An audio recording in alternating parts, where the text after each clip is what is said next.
You've been lied to about peace. They told you it comes from silence, from escaping problems, from pretending everything's fine. But if that were true, why does your mind still race when the world goes quiet? Why does rest feel so far away, even when you're exhausted? Why do your thoughts still keep you prisoner at night, whispering what-ifs and regrets into the dark? The truth is, peace isn't something you wait for. It's something you train for, and Buddhist wisdom holds the map. For thousands of years, monks, teachers, and wanderers have learned how to calm the storm inside, not by running from life, but by sitting right in the middle of it, without breaking. Not by forcing stillness, but by letting go. Not by fixing everything, but by needing less. Tonight, you're not just going to fall asleep. You're going to return to yourself. You're going to hear teachings that melt stress, slow the mind, and soften the tight places in your heart. Not with fluff, not with empty words, but with truth. The kind that sinks in like warm water and stays with you when you wake up. By the time this ends, something inside you will feel different. Lighter, clearer, softer. You'll breathe easier. You'll think less. And sleep won't feel like a battle. It'll feel like coming home. This isn't just another sleep audio. This is a soul reset. Are you ready? Let's begin. And now that the noise has started to fade, now that the body has softened just enough to feel the bed holding it up instead of the weight of the day, this is where the shift begins. This is where the soul hears what the world drowns out, not with effort, not with volume, but with stillness. Tonight, we begin with one of the most overlooked truths in Buddhist wisdom. Not every river rushes, and not every life needs to.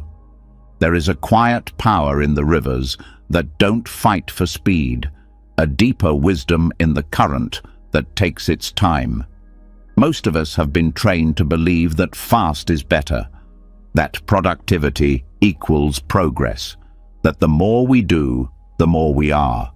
But nature, in its infinite calm, never rushes, yet everything gets done. Trees grow, flowers bloom, rain falls, not on schedule, not by force, but because that's the way of things. That is Dharma. That is the natural unfolding of what is meant to be. Buddhism teaches that suffering often comes from resisting this natural pace, from rushing when we need to rest, from sprinting through stages of life we haven't fully entered, from demanding clarity before we've allowed stillness. The river doesn't demand the mountain move faster. The mountain doesn't beg the sun to rise quicker. Everything flows according to its time. Yet we, humans, push, pull, and panic when life slows down, as if stillness means failure, as if quiet means weakness. But in the Buddhist view, slow is not a punishment. Slow is sacred. One of the earliest teachings of the Buddha is about right effort, not maximum effort, not relentless energy, but right effort, wise energy, effort that is aligned, not frantic. Think about it. A river that rushes constantly erodes its own banks, but a gentle stream nourishes everything it touches without destroying itself. That's how the soul works too. When we move too fast, we burn out. We stop noticing. We stop feeling. We stop being. But when we slow down, we begin to align with life as it actually is, not as we want it to be, not as we fear it is, but as it is, simple, alive, enough. The Buddhist monks who walk barefoot through forests, who sweep temple grounds with quiet devotion, who eat in silence and sit for hours doing what looks like nothing. They understand something modern life often forgets. Rushing is not peace. Hurrying is not purpose. And faster is not better when it comes to healing, to growth, to awakening. There is no such thing as instant enlightenment. Even the Buddha took time.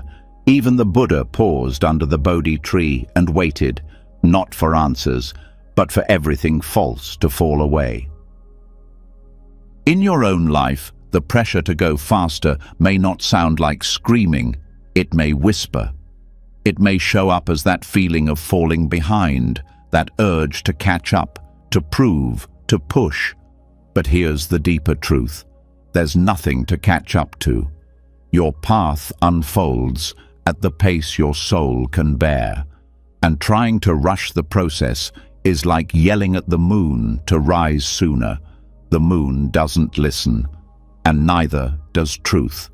Truth arrives when the noise ends, and noise only ends when we stop feeding it. The river flows not because it forces itself forward, but because gravity and time guide it. The same is true for peace. Peace does not come because we chase it. It comes because we stop chasing everything else. The rush to be understood, the race to succeed, the sprint towards security. All of it becomes noise when the soul just wants rest, when the soul just wants to breathe again. There's a famous Zen teaching that says, sitting quietly, doing nothing, spring comes, and the grass grows by itself. This isn't laziness. It's presence. It's surrender. It's the recognition that when we stop interfering, life takes care of itself. The heart knows how to beat. The lungs know how to breathe. The earth knows how to turn. You don't have to force alignment. You have to allow it. That's the beauty of going slow. It doesn't mean you're lost. It means you're listening. Monks often talk about effortless effort. It sounds contradictory until you live it. Effortless effort is what happens when action flows from peace instead of panic, when decisions come from clarity instead of fear, when movement happens not because you're chasing, but because you're being moved by something deeper. Think of a leaf on water. It doesn't decide where to go, but it doesn't resist either. It trusts the current, not blindly but openly.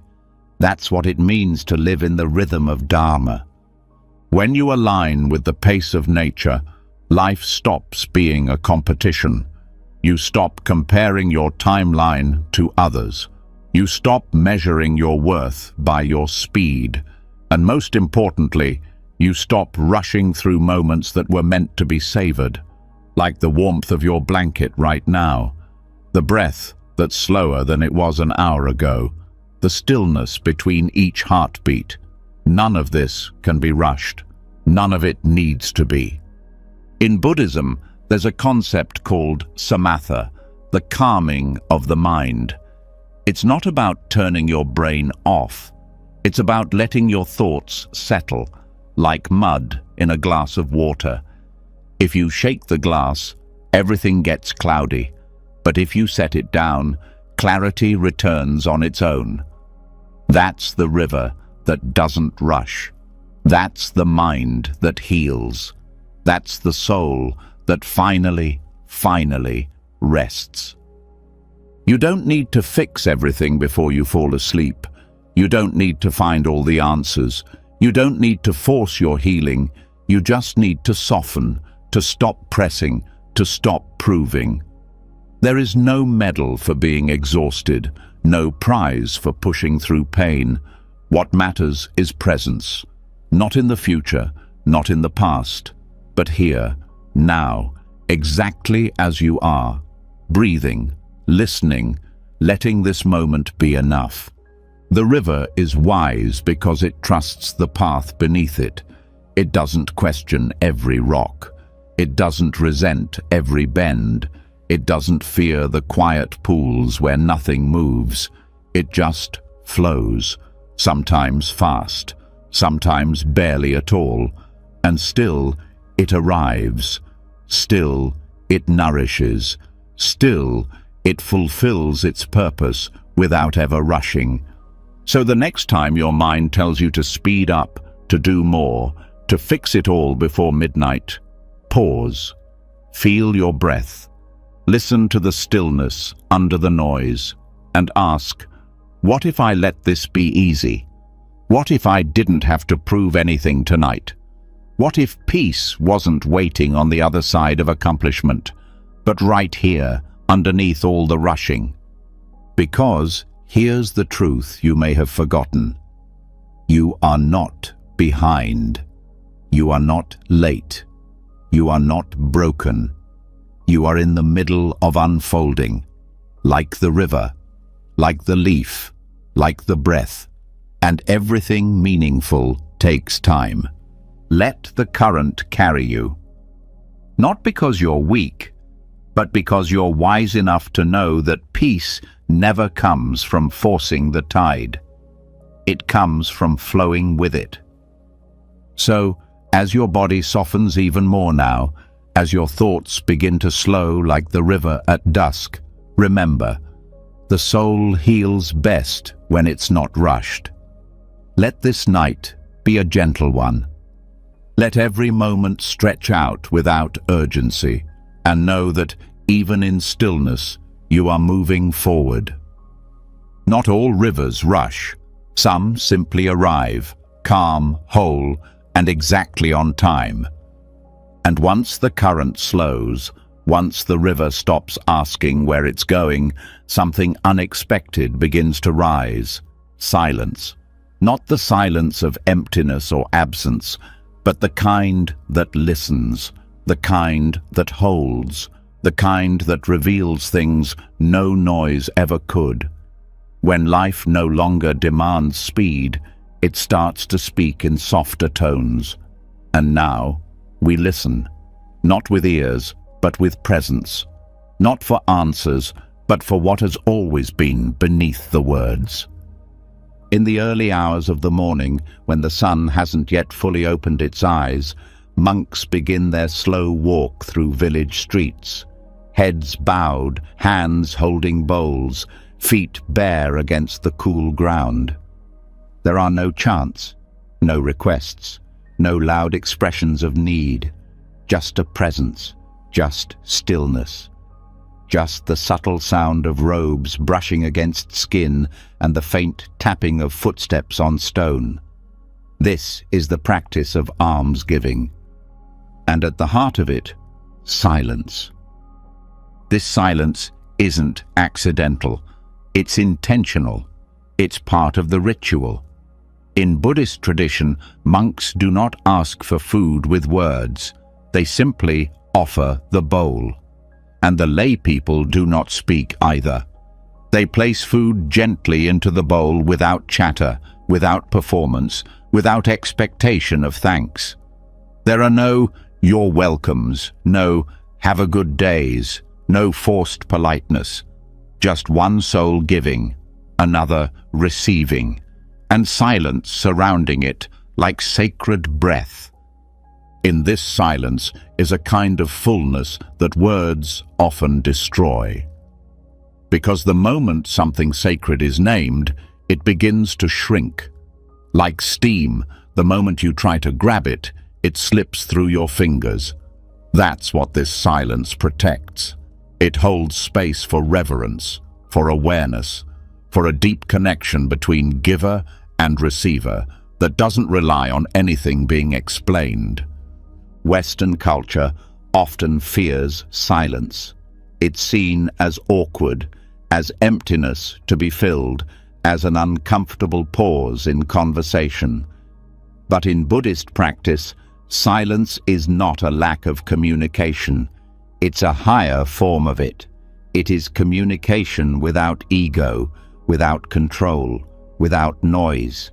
It is the moment when gratitude doesn't need to be spoken to be felt, when presence becomes enough, when simply being there without distraction or decoration is the most honest offering.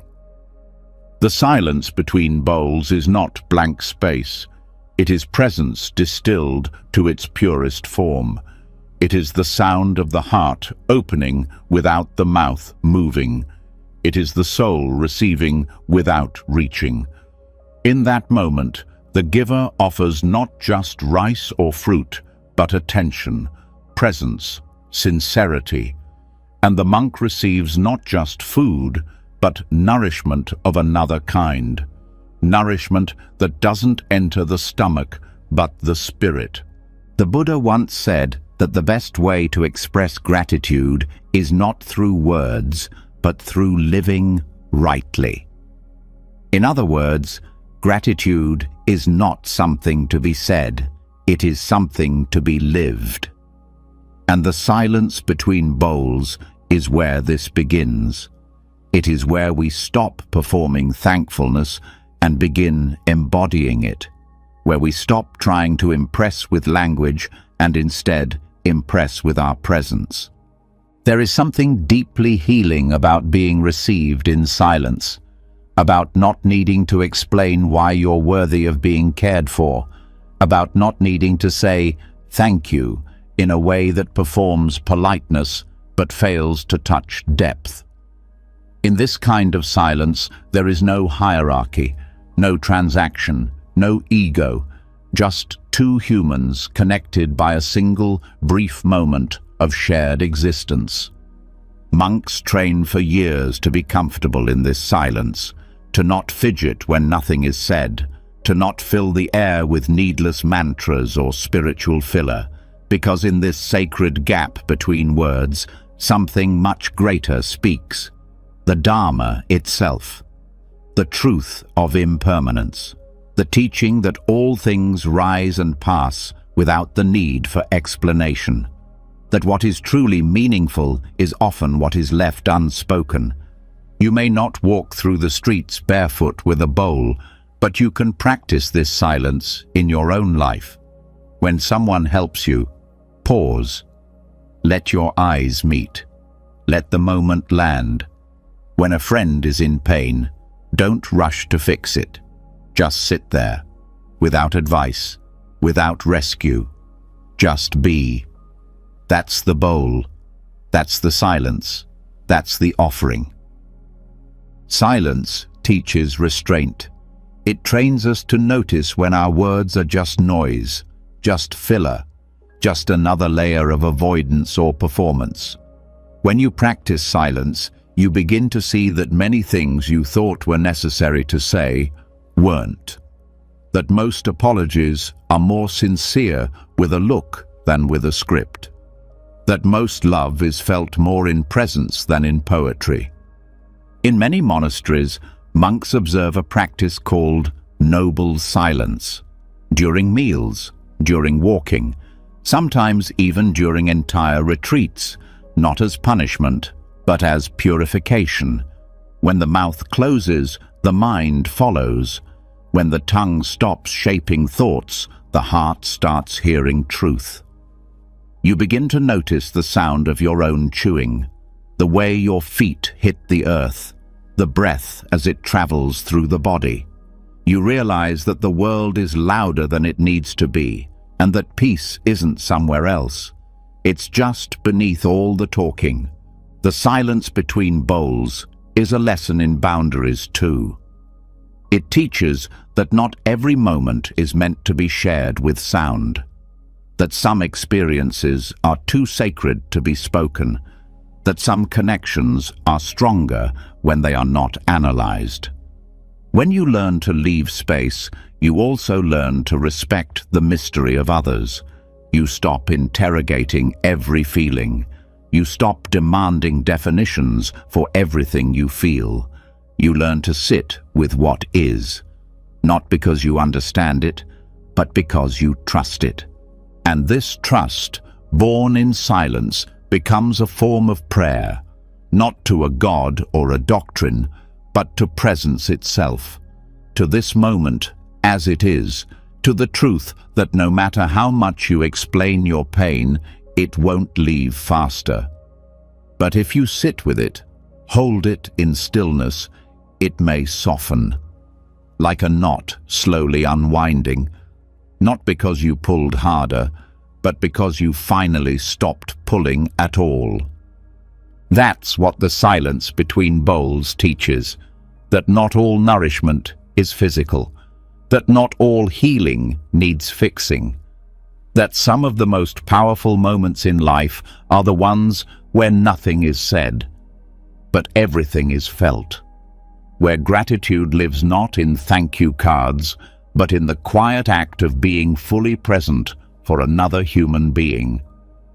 As you lie here now, this same silence is all around you, between every breath, beneath every heartbeat, in the space where thoughts slow down and words lose their grip.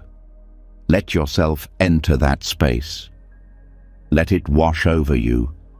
Let it hold you like the space between bowls. Open, sacred, free of performance. There is no need to repeat mantras, no need to analyze the day. Just breathe. Just receive. Let this silence teach you what no sentence ever could, that you are not here to explain your worth. You are here to rest in it. And so the silence continues, a gift that costs nothing but gives everything, a teacher that never speaks but always tells the truth, a space that holds both the giver and the receiver, without needing to say who is who. Let this moment be your bowl. Let this breath be your offering. Let this silence be enough. And once the words are no longer needed, once silence has done what no language ever could, something deeper begins to arrive. Rest. Not the kind that knocks you out, not the kind that leaves you unconscious, but a kind that feels like being gently carried.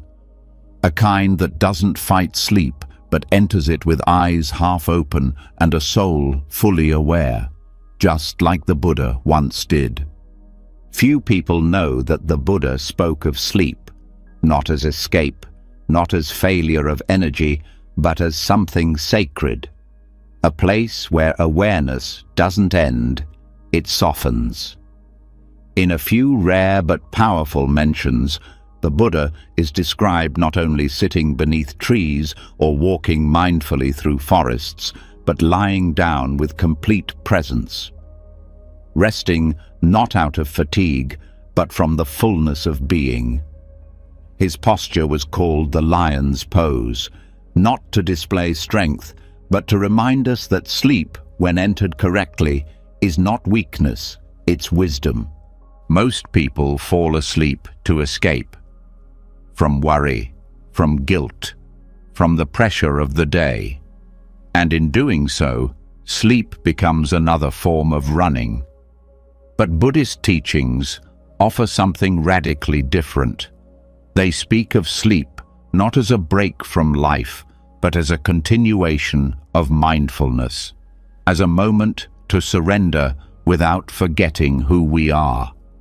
When the body lays down and the mind stays soft but aware, sleep becomes an extension of practice, not the end of it.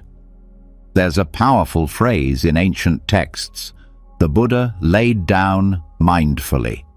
It wasn't just about how he rested his body, but how he placed his awareness like a gentle cloth over each moment, including the moment before rest.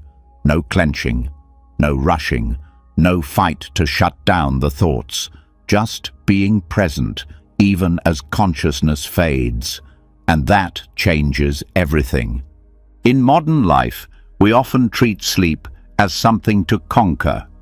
We say things like, "I'm trying to fall asleep," or "I need to get better sleep," as if sleep is something to force into submission. But the more we push it, the further it floats. That's because the body doesn't respond to force, it responds to safety, and awareness is safety. When we enter sleep, the way the Buddha did, mindfully, gently, with no agenda, we invite the body to let go without panic. We give the nervous system permission to stop scanning. We give the heart a reason to slow down. Mindful sleep isn't about staying awake all night watching your thoughts. It's about walking into rest like you're walking into a sacred room. Each step softer than the last. Each thought met with presence instead of reaction. So even if the thoughts come, even if the feelings swirl, your reaction changes.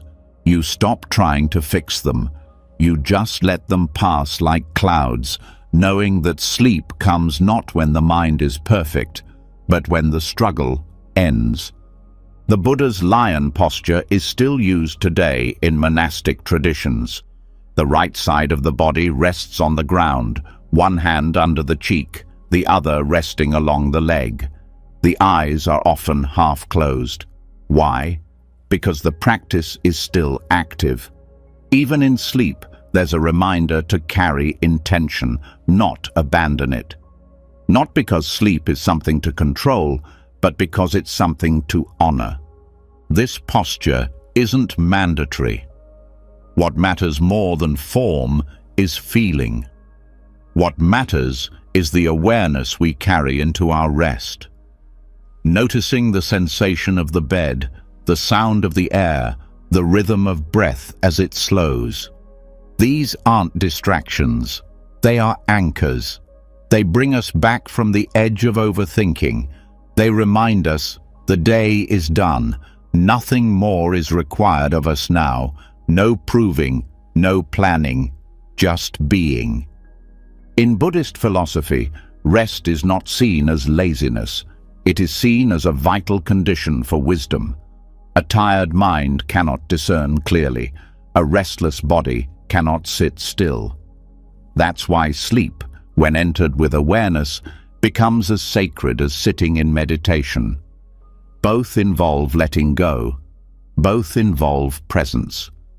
The only difference is one is vertical and the other horizontal.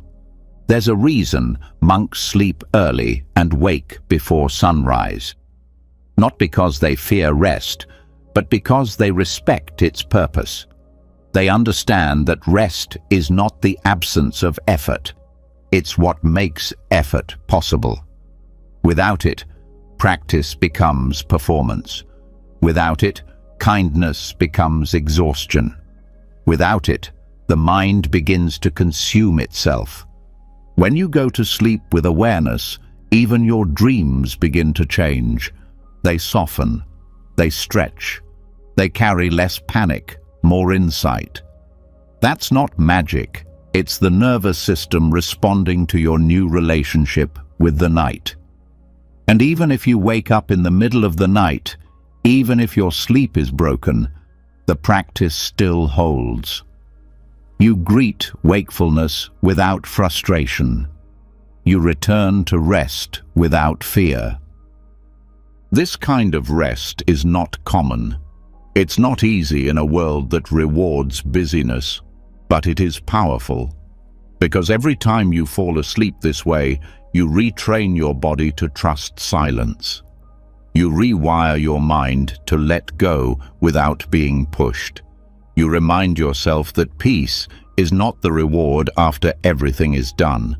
It's the space you can enter even when everything is still messy. In the time of the Buddha, sleep was treated like ceremony. Simple beds, no excess, no obsession with comfort, just enough to support rest, not distract from it. That's the middle path, not luxury, not deprivation, just presence. When you apply this to your own life, even your room begins to change. You start removing things that disturb peace. You stop scrolling before sleep. You dim the lights, not just to help the eyes, but to help the heart remember. It's time to let go. There's something deeply beautiful about the idea that the Buddha, in all his wisdom, still lay down to sleep, still rested his head, still let his eyes close. It tells us that enlightenment doesn't mean becoming superhuman. It means becoming fully human, fully alive, fully in rhythm with what the body and soul truly need.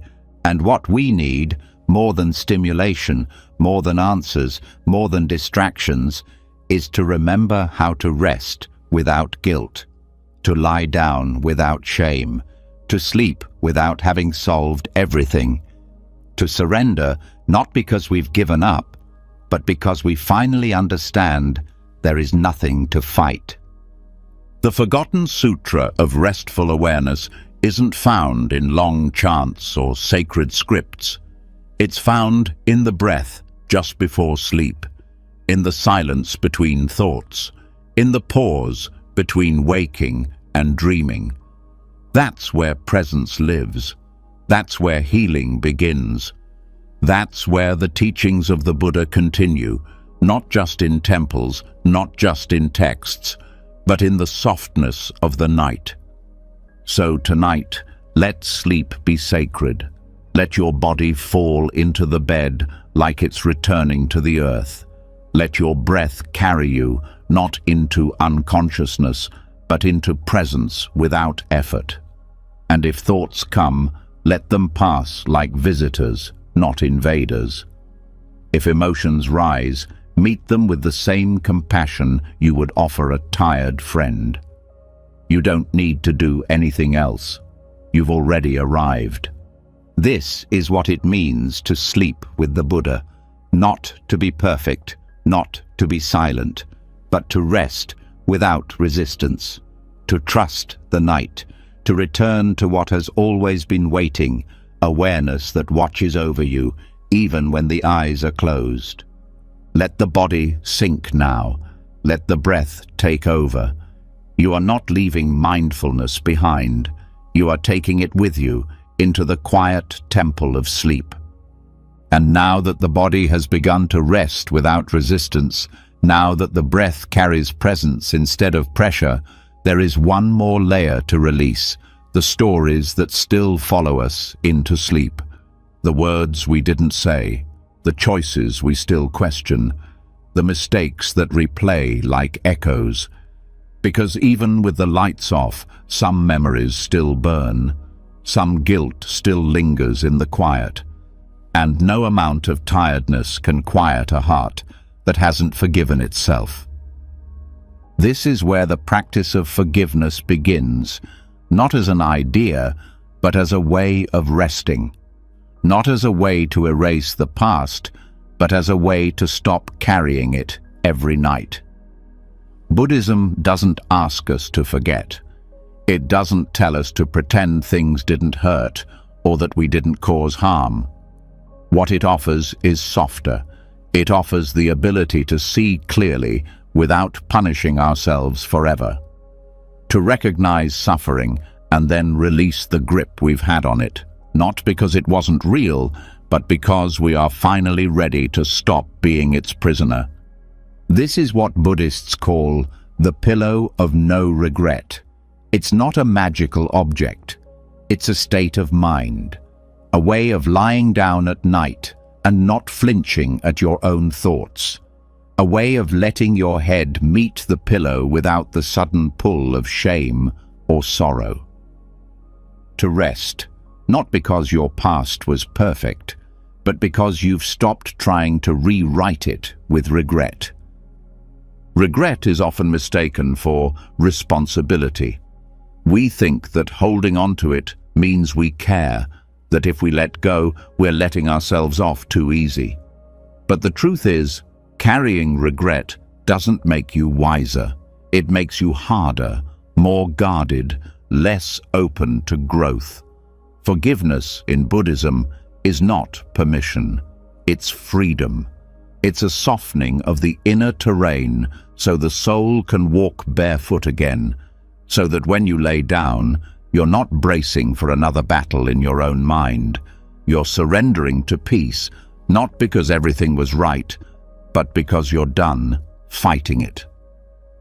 One of the most powerful teachings in the Pali Canon comes when the Buddha explains that suffering can be ended not by changing the world, but by changing our relationship to it. This includes the past.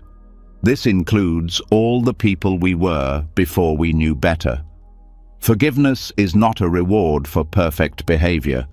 It is a response to the truth that pain happens, and sometimes we are the cause. But holding on to self-hatred does not undo the pain. It adds more to it. So how do you lay on the pillow of no regret? You begin with honesty. You stop pretending you weren't hurt. You stop denying that you hurt others. You let it all rise, not to punish yourself, but to make room for healing. You stop running from your past and turn toward it like a friend who's been waiting for closure. You sit with it. You breathe with it. You say, yes, this happened, and I see it now. Then you do something radical. You stop rewriting the story in your mind. You stop rehearsing what you should have done. You stop building alternate endings.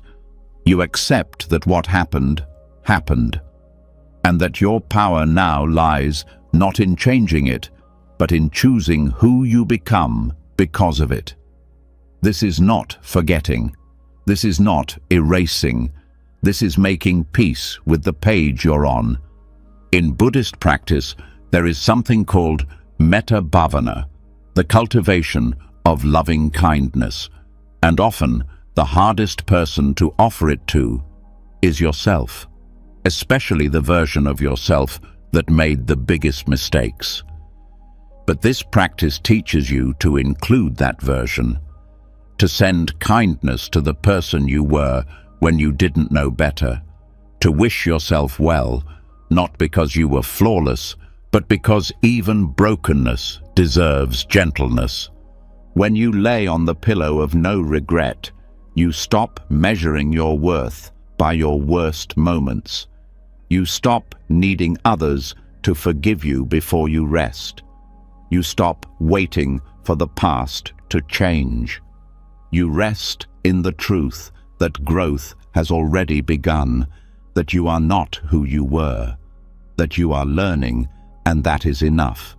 Forgiveness is not weakness. It takes more courage to forgive than to hold a grudge, because forgiveness asks you to let go of identity, the identity of being wronged, the identity of being broken, the identity of being the villain in your own life story. And that kind of letting go, it's a release so deep, it feels like grieving. But once the grief passes, all that remains is space. Space for peace, space for sleep. Monks who teach about forgiveness often compare it to unclenching the hand. When we carry regret, it's like gripping thorns, and we say, "Look how much I care, I'm still holding on." But pain is not proof of compassion. Compassion is when you finally open your palm and let it all fall. You stop needing to prove your sorrow. You start choosing freedom instead. This doesn't mean you never feel pain again. Some memories will always sting, but they don't have to define your night. They don't have to be the last thing you feel before sleep. You can greet them like old visitors, acknowledge them, thank them for what they've taught you, and then let them leave without following them out the door. That's what softens the soul. That's what makes the bed feel safe again. The practice of kshama, the Sanskrit word for forgiveness, is deeply tied to patience. Because forgiveness doesn't always happen in one night. Sometimes it comes in pieces, in layers. But even the willingness to begin the process starts to open something inside. Even saying, "I don't know how to forgive this yet, but I want to," is enough to begin softening the edges.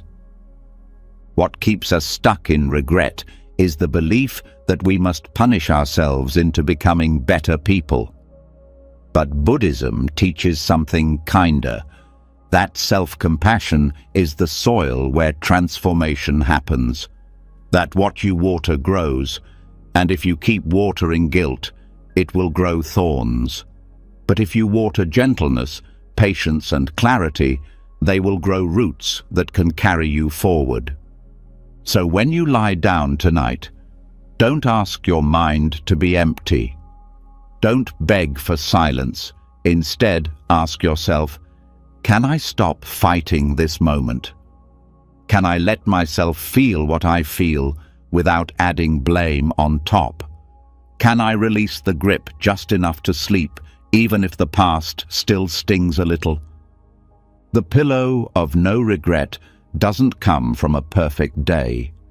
It comes from a decision to meet yourself as you are, to accept that you are still becoming, to let your breath cradle the version of you that is tired of being judged.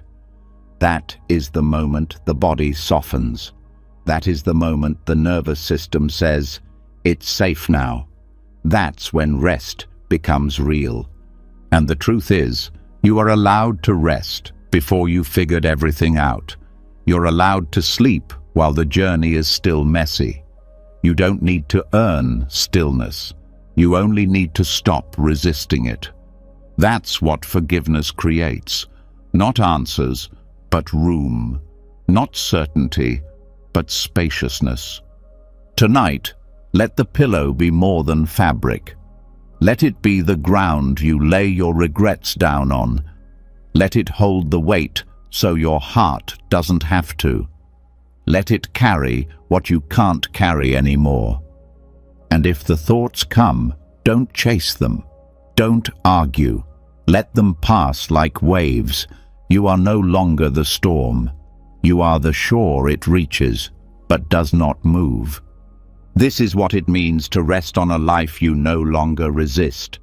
Not because it's been perfect, but because you've chosen peace over punishment, because you've chosen softness over shame, because you are done letting your past interrupt your sleep. You are not here to be flawless. You are here to be free. And every breath you take in this stillness, every moment you don't recoil from yourself, is a step closer to that freedom. So let the day fall away. Let the judgment dissolve. Let the stories rest. The forgiveness has already begun. And you, at this moment, are exactly where you need to be. And once regret has been set down, once the heart has softened into stillness, there's one final knot that keeps the soul from resting fully, the need to hold on, the need to grip thoughts that no longer serve, people who never truly stayed, dreams that never became reality. These attachments are quieter than guilt, but just as heavy. They sneak into the night, pretending to offer comfort, while quietly keeping the mind spinning. And the only way to truly fall into peace is to let go of what was never ours to carry. There is a Zen story that tells of a monk and the moon. One night, a thief came to rob the monk's hut. But the hut was empty. There was nothing to steal. The monk welcomed the thief anyway and said, "You've come a long way to visit me. You shouldn't leave empty-handed." So he removed his worn robe and handed it to the thief. As the thief fled, the monk looked up at the sky and whispered, "If only I could have given him the moon." This story is not about charity. It's not even about the thief. It's about how often we try to hold on to things we never truly owned. Control, outcomes, people, perceptions, even peace. We reach for these things the way the thief reached for valuables, and we end up disappointed. Because no matter how tightly we hold, life keeps proving that some things were never ours to keep.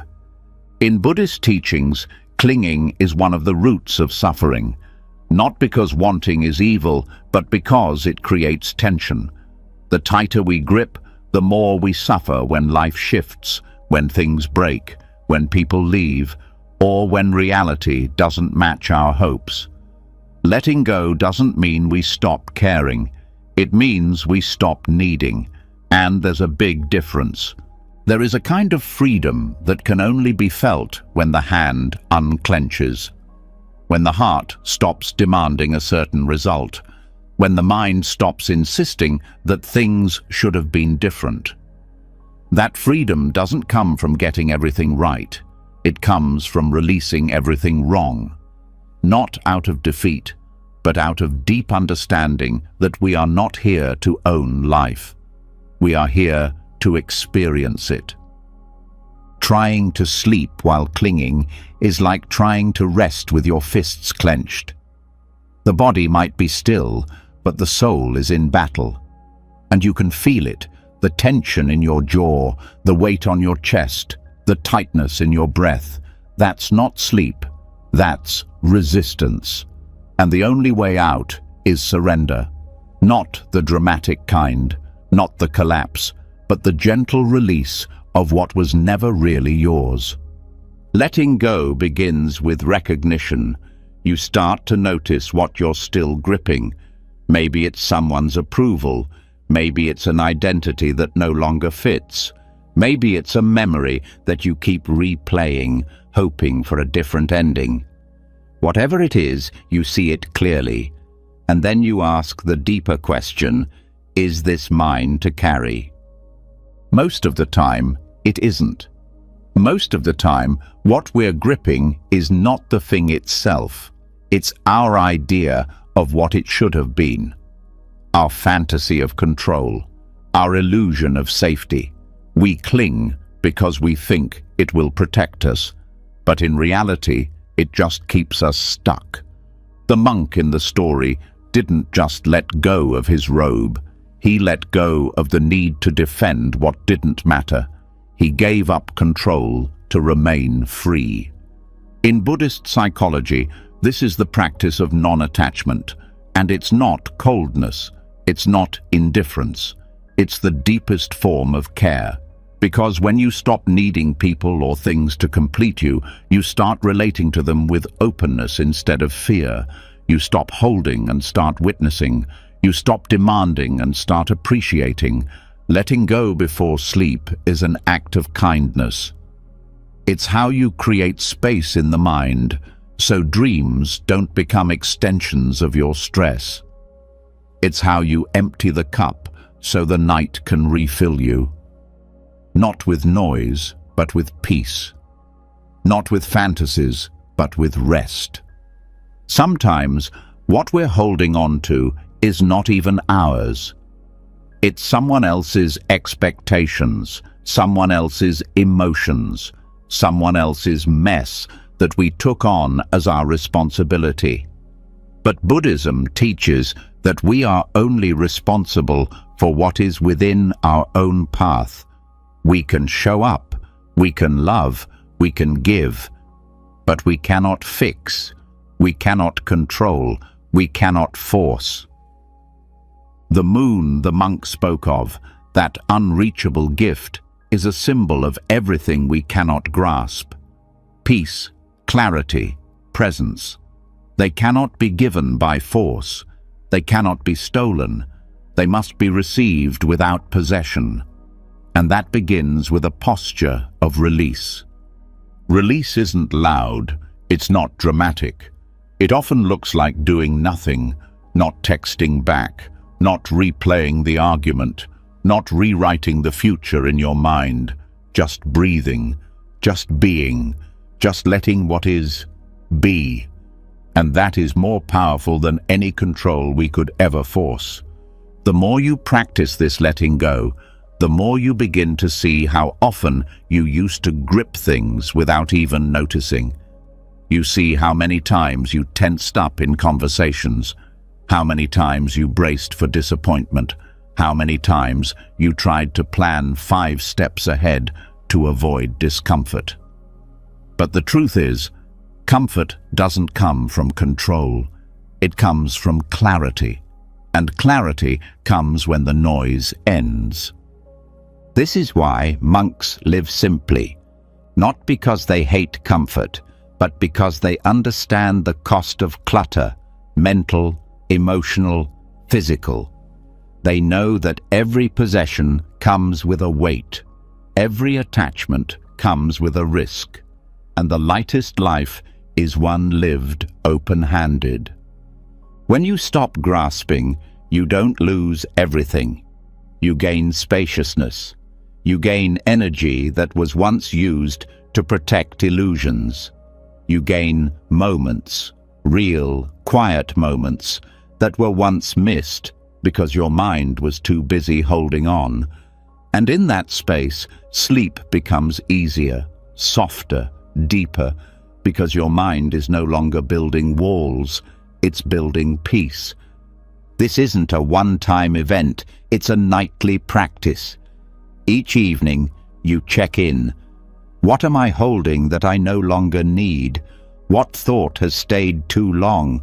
What storyline is draining me? And one by one, you let them go. Not with anger, not with judgment, but with compassion, because every attachment was once trying to protect you, and now you are strong enough to let it go. Letting go isn't about having no desire, it's about having clean desire.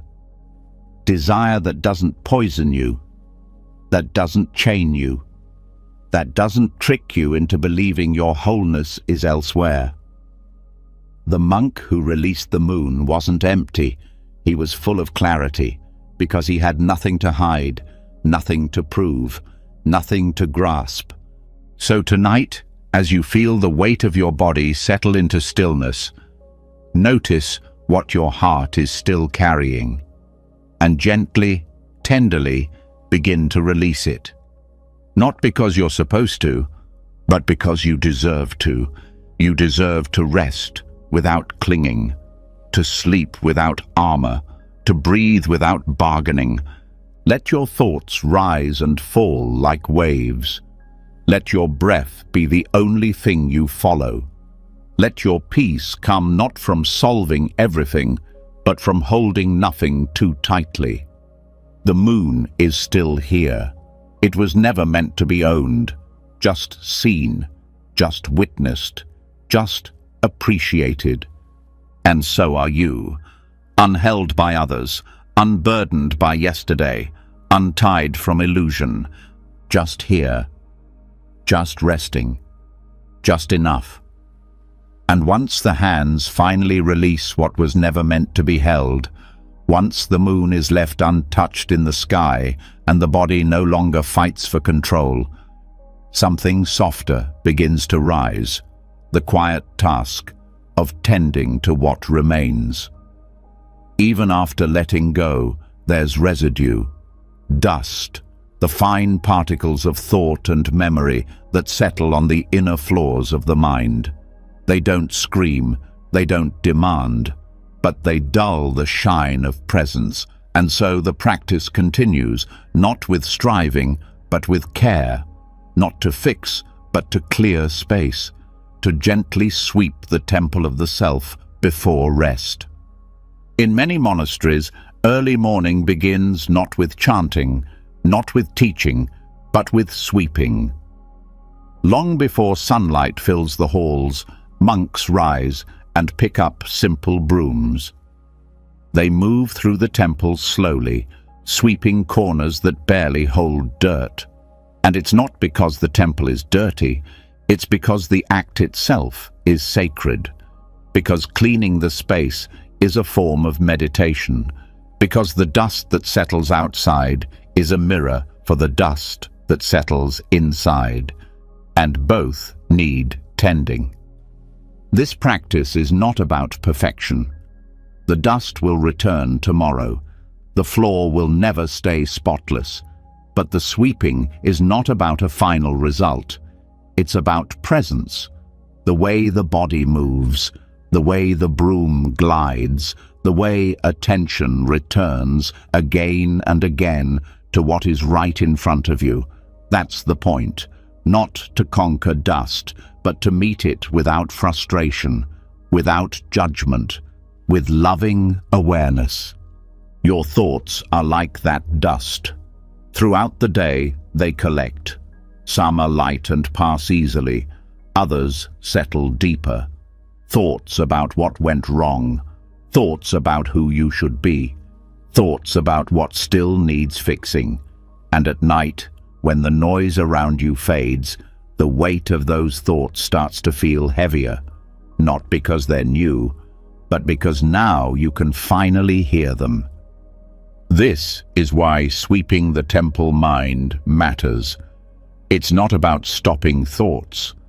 It's about recognizing what's there, moving gently through your inner space, noticing the corners that have been ignored, the places that feel tight, the patterns that repeat not because you want them to, but because they've never been seen with kindness. You don't need a broom for this. You need presence. You need the willingness to look, not with judgment, but with softness. To say, I see this fear. I see this expectation. I see this tension.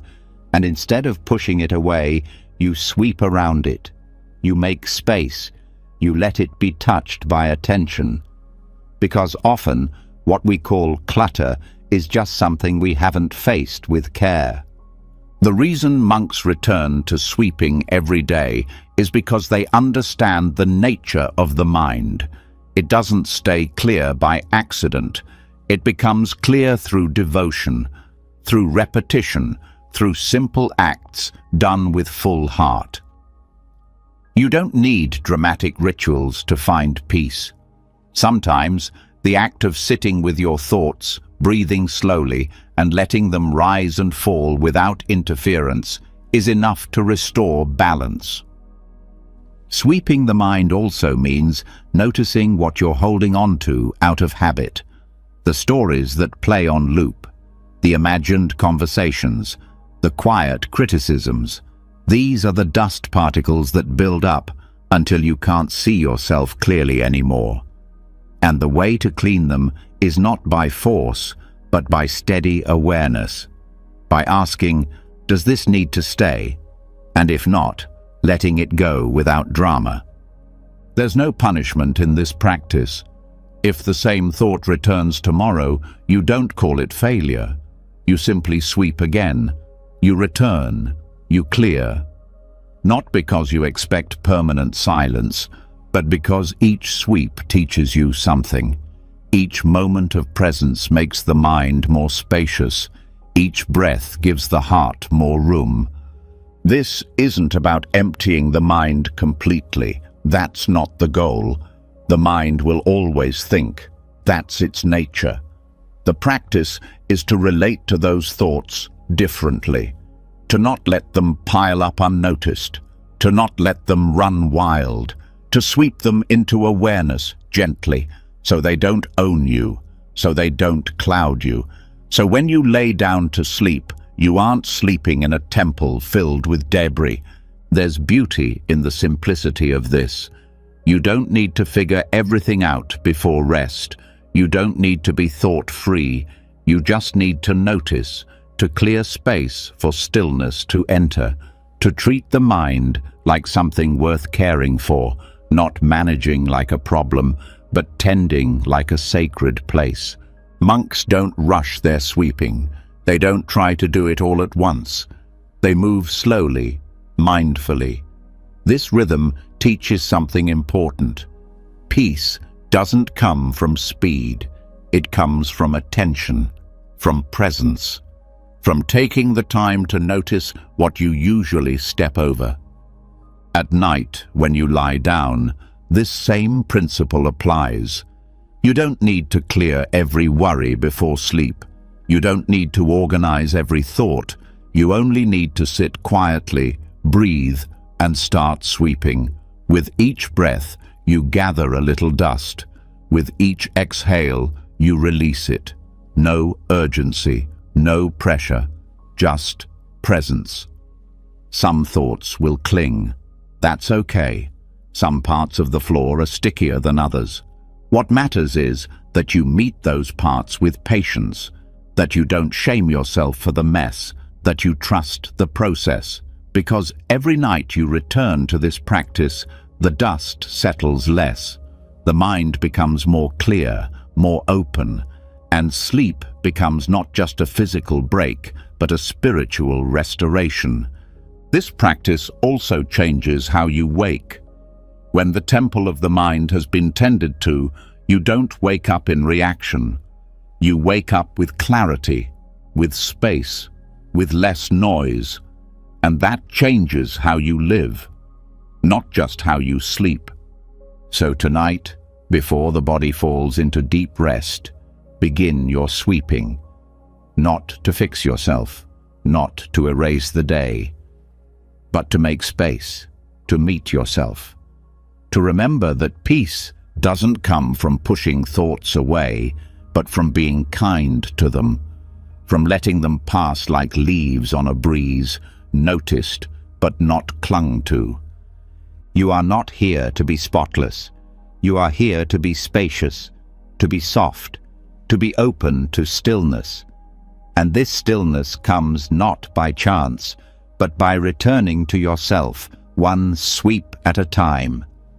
Let the breath continue now. Let the dust lift. Let the floor of your mind clear enough to welcome silence. And let that silence cradle you. You've tended to the temple tonight. You've shown up with care. Now, rest in the space you've made. The sweeping is done. The peace is here. Let it hold you. And now that the inner floor has been swept, now that there's space between your thoughts and breath, you may begin to notice what still lingers, what wasn't cleared with silence alone. The heaviness that doesn't leave just because you asked it to. The quiet weight of sorrow that clings not to the surface of the mind, but deep in the center of the chest. Some pain doesn't dissolve. Some emotions don't exit gently. But that doesn't mean they have to drown you. There is a way to carry pain without sinking beneath it. And it begins with a lesson passed down from the earliest Buddhist texts, a lesson about a boat. In the Pali Canon, the Buddha once told a story about a man who builds a raft to cross a river. The raft saves his life. It carries him from danger to safety. But when he reaches the other shore, he begins to wonder if he should continue carrying the raft on his back. The Buddha says, no. Once the raft has done its job, you don't cling to it. You set it down with gratitude and continue walking. But if the river hasn't ended, if the journey still calls for crossing, then you use the raft wisely, not as a burden, but as a support. Pain is like that. It's not meant to be denied, but it's not meant to be clung to either. It can be carried, but it must be carried wisely. Not by tying it around your neck, not by pretending it's not there, but by learning how to stay afloat even when the waters rise. Because sorrow may visit the soul, but it doesn't have to flood it. Most people respond to emotional pain in extremes. They either avoid it completely, pretending they're fine while it drags beneath the surface, or they drown in it, letting the sorrow become their identity. But Buddhism teaches a middle way, the way of the raft. You don't throw pain into the river and pretend it's gone, and you don't let it pull you under. You build something strong enough to hold it. A boat of mindfulness, a vessel of acceptance, a practice that lets pain rest beside you but never drive. Carrying pain begins with the courage to face it. You can't build a boat if you're still denying the flood. You have to look directly at what hurts, not with blame, not with urgency, but with presence. That's what keeps you afloat. Not the absence of sorrow, but the clarity to name it, to sit beside it, to stop running from it. This doesn't mean you analyze your pain endlessly. It means you make space for it. You stop stuffing it down or trying to solve it like a puzzle. Pain is not a problem to fix. It's a truth to hold. When you treat it like something to be eliminated, you only create more struggle. But when you say, "This is here," and let it breathe, you begin to build the boat. And this boat is not made of denial. It's made of simple presence, of showing up each day and meeting what arises without flinching, without escaping into stories, without needing to know when the pain will end. You begin to realize that your strength is not in eliminating discomfort. It's in staying conscious through it. The Buddha never promised a life without suffering. What he taught was the possibility of liberation through awareness. That even in the deepest sorrow, there can be space, there can be breath, there can be room for something else to exist alongside the grief, a quiet, enduring steadiness that watches but does not collapse. When sorrow becomes overwhelming, it often means we've mistaken it for our whole identity. We forget that there's more to us than the ache. But when you sit in meditation, when you practice breathing with the pain instead of against it, you start to remember the part of you that can hold discomfort without being shattered by it. This is what it means to float. You still feel the pain, you still carry the memory, but it doesn't weigh you down in the same way. Because now there's a boat, now there's structure, now there's space between what hurts and the part of you that can witness it. And this boat doesn't require you to be unbreakable. It only asks that you stay, that you don't abandon yourself, that you don't jump overboard the moment sadness rises. It invites you to stay seated, stay breathing, stay open, not to fix, but to float. Sometimes the waves will be strong, the storm will feel personal, but your breath becomes the oar. Your practice becomes the frame. The teachings become the ropes that keep it together. And every time you return to your cushion, or to your breath in bed, or to a moment of stillness in the middle of emotion, you reinforce that raft. Wise containment doesn't mean ignoring pain. It means giving it boundaries, letting it exist without consuming everything else. This is why monks spend so much time in silence, not to escape, but to listen deeply to what arises, and to train the heart to respond, not react. When you carry pain wisely, you start to notice that it changes shape. Not because it disappears, but because it's no longer compressed, no longer hidden. And like anything exposed to air, to breath, it begins to soften, it begins to move, it begins to integrate. Sometimes pain teaches, sometimes it just stays for a while. But either way, your job is not to force it to leave. Your job is to hold the space without sinking, to remind yourself gently that you are still afloat, that you are not the storm, that you are the one witnessing it all, alive, breathing, resilient. Letting pain exist without letting it rule you, that's real strength. That's the kind of power that grows over time, quietly. And the more you practice it, the more you realize that every human heart has the capacity to hold sorrow without breaking. That the soul, when it stops resisting, becomes as vast as the ocean. This isn't about being passive. It's about knowing when to act and when to sit still, when to speak and when to listen, when to comfort yourself and when to simply breathe until the wave passes. This discernment, born from mindfulness, is the rudder of the boat. It doesn't make the pain less real, but it helps you steer through it with grace. So, tonight, if the pain is still present, if it's still curling around your thoughts, let it stay. But do not let it take the wheel. Acknowledge it, hold it, and then return to your breath. Let that breath remind you, I am not drowning. I am still here. I am not lost. I am learning to carry what hurts without letting it crush me. This is how you become unsinkable, not because you're numb, but because you're deeply awake, fully alive, steady in the storm. You don't need to be free of pain to rest.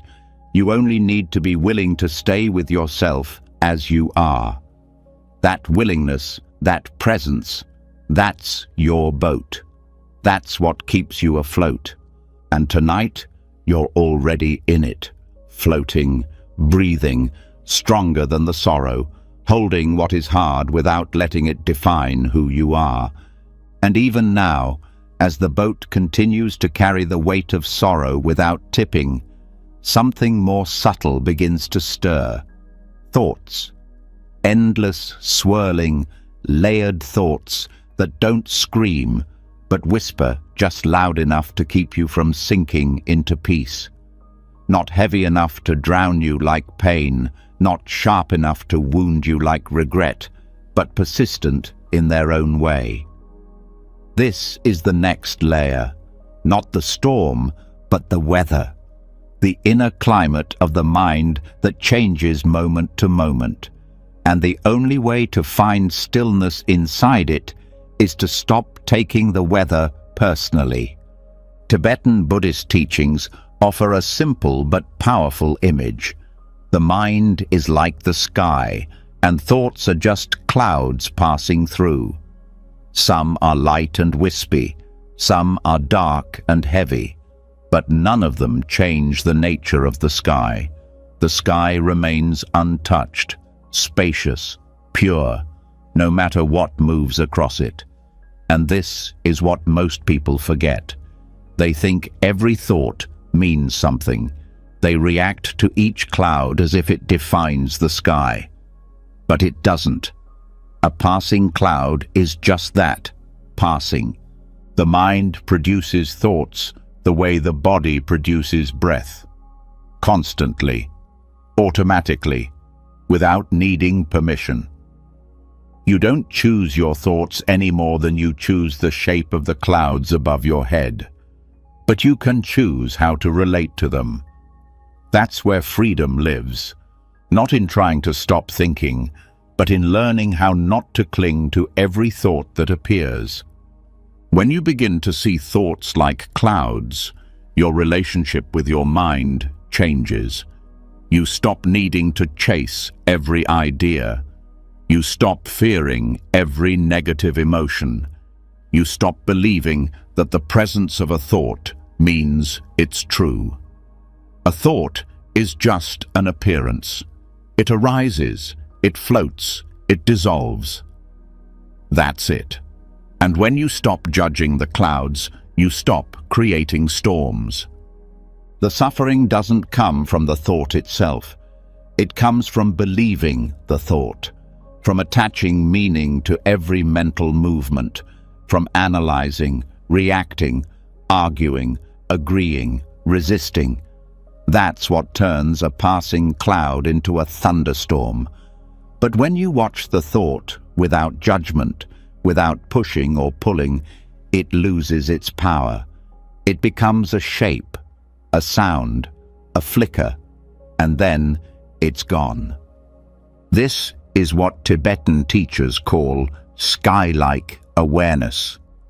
A vast, open, unshakable presence that watches but does not interfere. It's not passive, it's deeply awake. But it doesn't take anything personally. That's what makes it peaceful. That's what makes it strong. When you cultivate this awareness, you become the sky, not the weather. Thoughts will still come. Of course they will. Thoughts about the past, about the future, about what you did wrong, about what could go wrong. But the moment you recognize them as clouds, you create space. And in that space, there's breathing room, there's silence, there's clarity.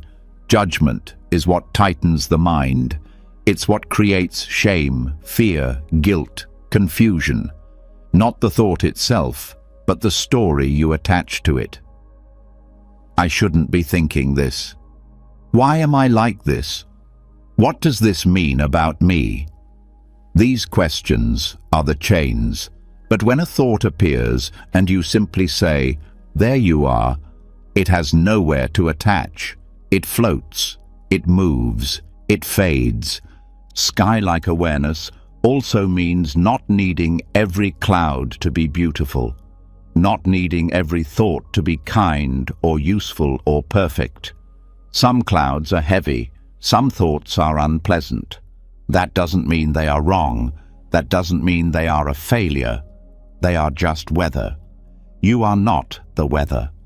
At night, this matters more than ever, because as the body softens and the external world quiets, the internal weather becomes louder. And if you don't know how to watch without judgment, your own thoughts can trap you. They can spiral. They can convince you that you're broken. But you're not broken. You're just experiencing clouds, and clouds pass. When you practice watching your thoughts instead of reacting to them, you build inner strength. You become less reactive, less easily disturbed, more present. You learn to sit with discomfort without needing to change it. And that stillness, unmoved, undisturbed, that's what begins to heal the nervous system. That's what allows sleep to come, not just as rest, but as renewal. The key is consistency. Sky-like awareness doesn't come all at once. It comes in moments. You notice a thought. You let it pass. You return to your breath. You forget. You judge again. And then you remember. And return again. Every return is a clearing. Every time you let a thought pass without following it, you reinforce your freedom. And this doesn't mean you lose all thoughts.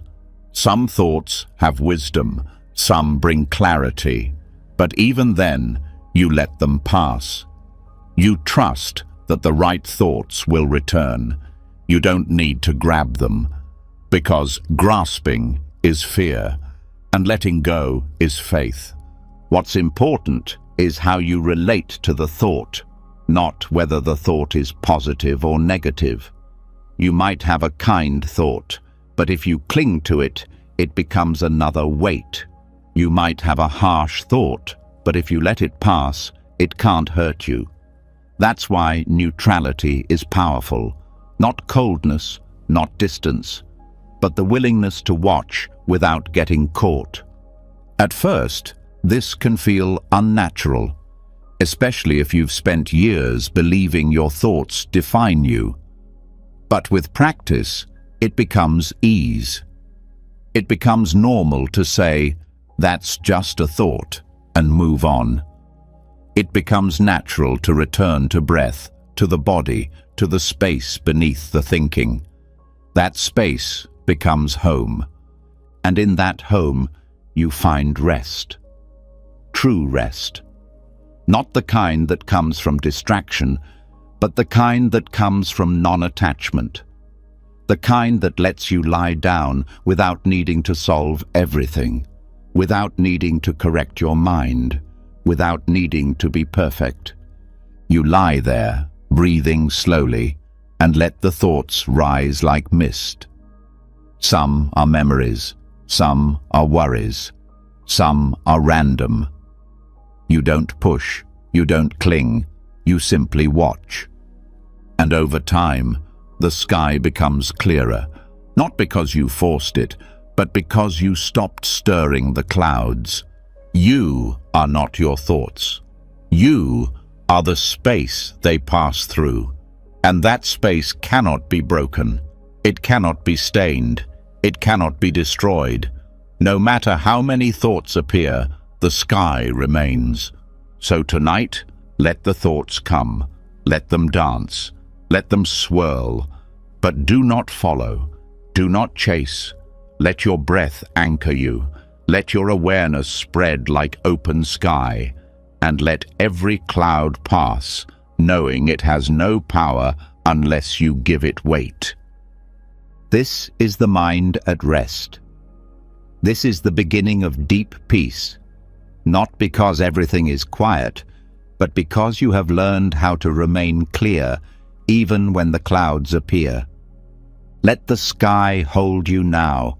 Let the thoughts move. Let the judgment end. Nothing needs to be different. Everything is passing. And you, vast, open, silent, are still here. And once the sky is remembered as home and the clouds are no longer feared or followed, the air begins to feel different, lighter, less charged, more open. But within that openness, there is still a longing, not for silence, not for stillness, but for warmth. A kind of comfort that speaks not through thought, not even through touch, but through something older, something instinctive, what enters through the breath but reaches far deeper. This is where the next practice begins, not in the mind, but in the atmosphere that surrounds it, not in a word, but in a fragrance. In many Buddhist traditions, scent is not a decoration. It is a form of prayer, a way of cleansing not just physical space, but energetic presence. When monks light incense, they are not simply making the air smell pleasant. They are invoking memory. They are calling the body into softness, guiding the spirit into reverence. And they are doing something even more subtle, soothing the imprints that suffering has left behind. These imprints, called samskaras, are traces left on the mind and body from past experience. They don't always show up as memory. Sometimes they show up as mood, as tension, as an unexplainable heaviness. They live in the nervous system, and they carry the residue of thoughts, actions, and emotions that were never fully digested. And while meditation clears many of these layers, there are some imprints that respond not to silence, but to scent. Sandalwood is one of the most revered of these sacred scents, not just for its earthy sweetness, but for its deep connection to presence. In temples across Tibet, India, Thailand, and Sri Lanka, sandalwood is used during chanting, during death rituals, during prayer, and during rest. It is said to purify without aggression, to center without overwhelming, to soften the mind without forcing it to let go. Sandalwood doesn't push, it invites. The Buddhist understanding of aroma is that scent bypasses the thinking mind. It does not ask for logic. It does not need a reason. It goes directly to the heart of sensation, to the body's memory. And when that memory is met with safety, something begins to open. A wall comes down. A breath deepens. A knot begins to loosen, not because someone said the right thing, but because the air itself began to speak in a different way. The sandalwood room is not always a literal place. It is a space we create through intention. a space where every inhale is part of the ritual, where the air becomes an offering, where presence is infused not just into what is done, but into what is felt through the most subtle of senses. In the old monasteries, there were rooms where nothing happened except rest. But before monks entered those spaces, they lit incense, not to mask smell, but to signal to the body, this is sacred now. This is not where you plan or perform. This is where you let go. The scent became a boundary between doing and being, a signal to the nervous system that struggle was no longer needed. This is one of the quiet powers of aroma. It communicates safety faster than words. It reminds the body of calm it once knew, even if the mind forgot. And because so much of restlessness is rooted in unprocessed experience, scent becomes a backdoor to healing. It reaches places meditation can't always touch directly, not because it's stronger, but because it speaks a different language. In Buddhist ceremony, scent is offered to the Buddha not as a demand, but as a sign of devotion. The idea is not to please a god, but to purify the heart, to remind the practitioner that beauty itself can be a path, that when something smells good and that goodness is held with presence, it becomes medicine. It becomes mindfulness. It becomes the bridge between outer atmosphere and inner stillness. There is a reason why trauma survivors often respond strongly to scent. Because memory lives in the body, and the body is deeply shaped by what it breathes in. When we create a space infused with sacred aroma, we are doing more than calming the surface. We are tending to the deepest impressions, the ones that linger long after the moment has passed. Sandalwood, in particular, is said to cool the fire of the mind, to ease the agitation of thought without suppressing it, to allow emotion to be felt without being inflamed. It doesn't erase the past. It doesn't force silence. It creates the conditions for spaciousness. And in spaciousness, healing begins, not with effort, but with presence. The practice of using aroma as medicine is ancient. Ayurvedic texts describe scent as a form of sattva, the quality of balance and clarity, not stimulating, not dulling, but centering. And that's what we need most before sleep. Not sedation, not suppression, but softness that doesn't ask us to disappear. Creating your own sandalwood room doesn't require a temple. It requires awareness, a candle lit with intention, a few drops of oil placed near where you rest. Even the simple act of inhaling and exhaling while holding the scent in your awareness becomes a form of meditation, a message to the body that now is the time to drop the armor, to loosen the grip, to breathe without defending anything. Because scent lives in the breath, it becomes part of the rhythm. And when that rhythm slows, so does the mind. This is why monks often breathe in through the nose while seated with incense, not to deepen the practice, but to deepen the presence. The scent becomes a companion, not a tool, not a trick, but a silent witness that holds the space without needing to say anything. Sometimes the body needs more than silence. Sometimes it needs softness that wraps around it. The warmth of scent does this without pressure. It does not pull. It simply exists, and in its existence, the body remembers that it is safe.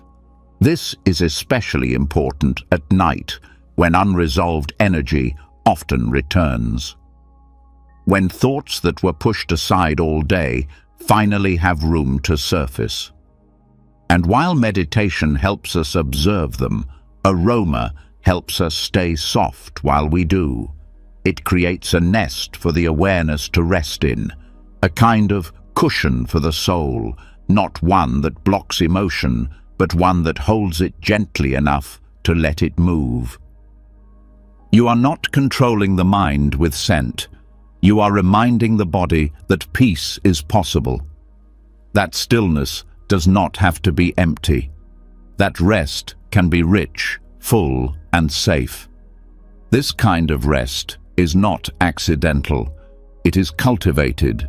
It is invited. It is built breath by breath, ritual by ritual, presence by presence. Scent is not magic, but it is memory. It is emotional memory. It is cellular permission. And when used with care, it becomes one of the gentlest ways to soothe the nervous system and prepare the mind for sleep, not by force, but by beauty. Let this space you're in now become your sandalwood room. Whether there is fragrance or not, let the breath be scented with awareness. Let the air feel sacred, even if it's quiet. Let this moment be filled not with action, but with atmosphere. You don't need a perfect setup. You don't need expensive oils. You need presence. You need the willingness to surround yourself with gentleness. That's what calms the karmic impressions. Not denial, but devotion. Not escape, but care. This is how the soul begins to settle, not just through thoughts, but through sensation, through the parts of you that speak in whispers, through the layers that never learned how to soften with words alone. Let the scent carry you now. Let it speak without sound. Let the air feel kind again. The sandalwood room is not far away. You're already in it. And now that the space around you has been softened, now that the air carries presence and the breath no longer feels like survival, but ceremony, there's something else you begin to notice. Sound. Not loud, not urgent, but constant. The creak of the floor, the sigh of the wind, a distant dog, the rhythm of your breath. These are not interruptions. They are invitations. In the stillness you've created, even the quietest sound becomes part of the practice. The next step on this path is not about silence, but about listening without needing to reply. In the solitude of forest monasteries, monks are taught to listen to everything, not to judge it, not to analyze it, but to receive it fully, whether it's birdsong, rainfall, rustling leaves, or even a cough from a neighboring hut. Every sound becomes a teacher, not because it holds meaning in the way the mind often searches for, but because it holds presence. Each sound becomes a bell, not calling for attention, but reminding that it's already here. In the Dhamma talks given deep in the Thai forests, some masters would tell their students not to tune out the world, but to listen to it more deeply, not to filter sound as distraction, but to meet it as practice. The chirp of a frog becomes no different than the rise of a thought. It appears, it passes, it reveals something, not through words, but through awareness. The problem is not sound, it's resistance to sound. It's the belief that peace only comes when the world is completely quiet. But in the Buddhist view, that kind of peace is fragile. Real peace is the ability to remain centered, even when life continues moving around you. That includes noise. That includes what you hear when you're trying to sleep, when you're meditating, or when your thoughts are already loud. When you let go of the need to judge every sound, you stop reacting. You stop deciding which sounds are good and which are bad. You stop labeling everything as peaceful or annoying. This is how sound stops being a trigger and becomes a teacher. You hear a car pass, and instead of tensing, you breathe. You hear the wind knock on your window, and instead of wishing it would stop, you let it stay. And in that shift, something deeper opens. This practice is known as receptive listening. You are not hunting for meaning. You are not bracing for disturbance.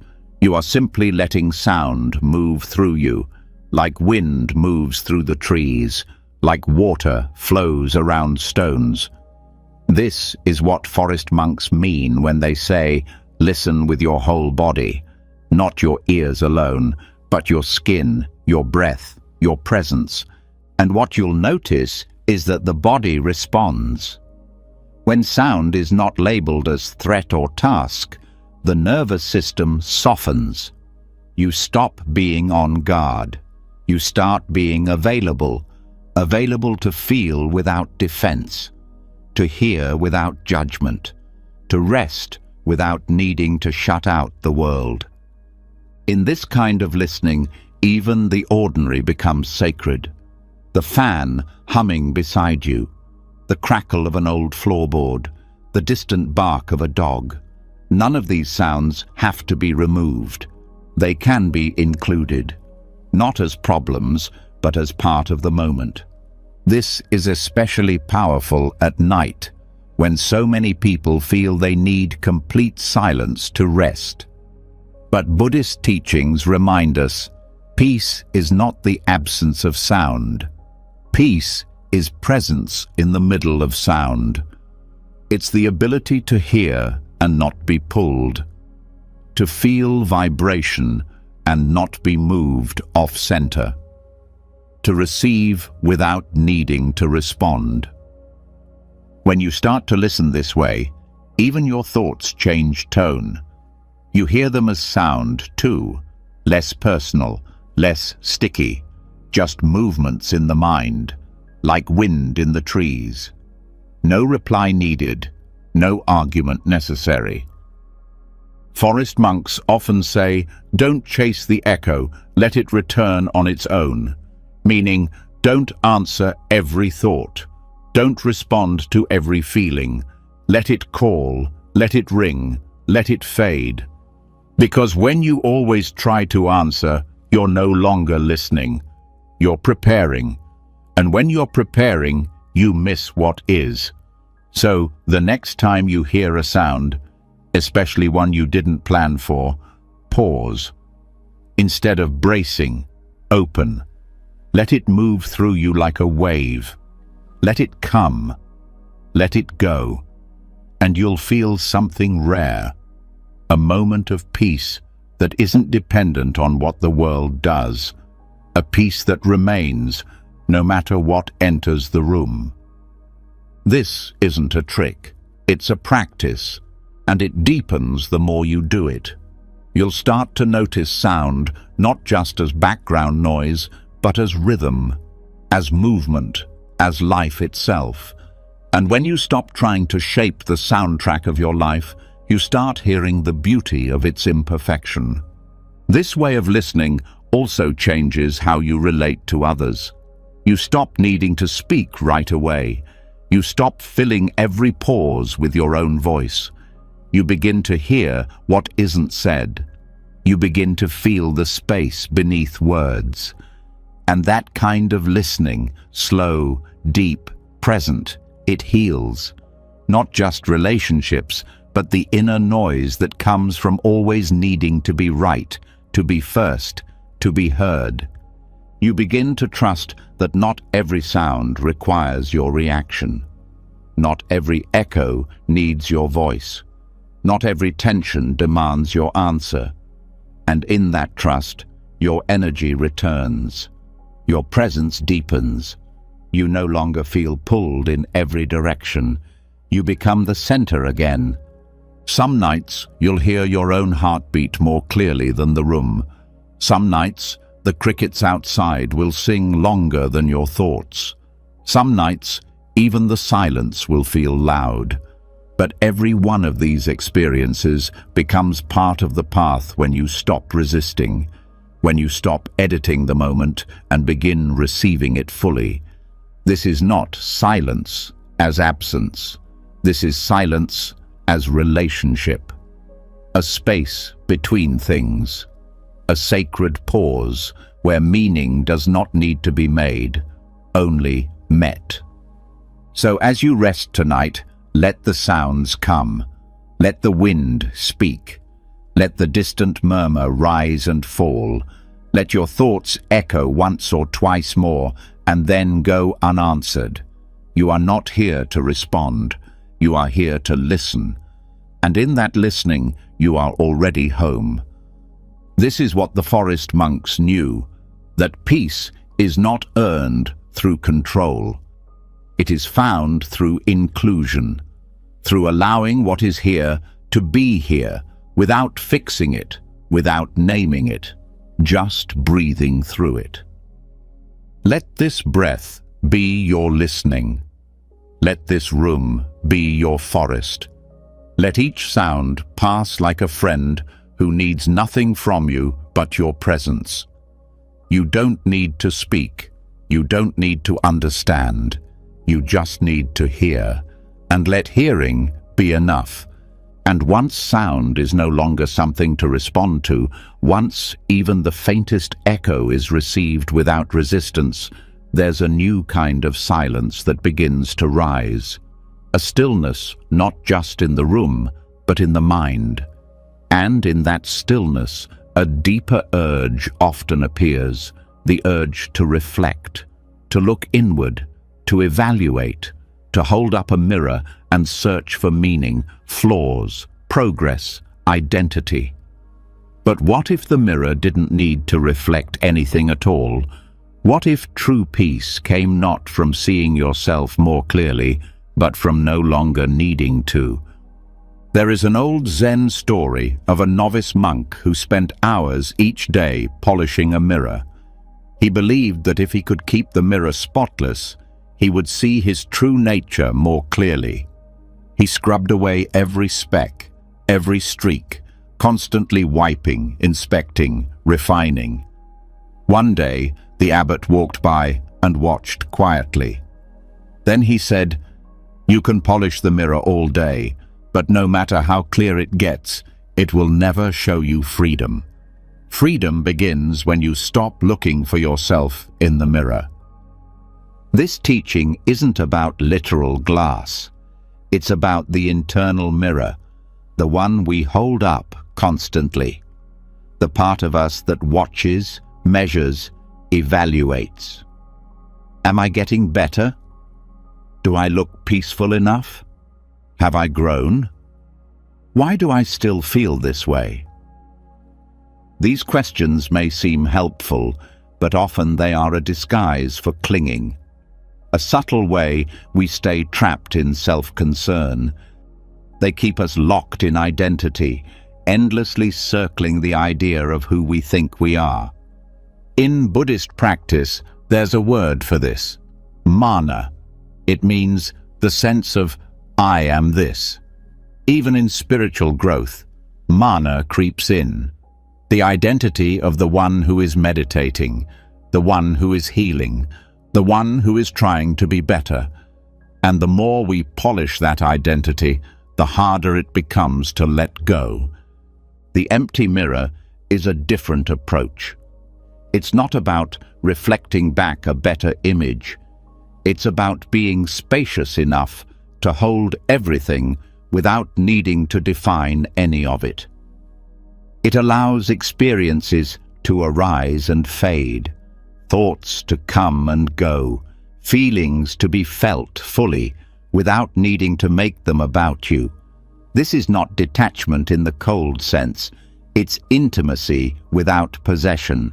It's the ability to feel something deeply, but not create a story around it.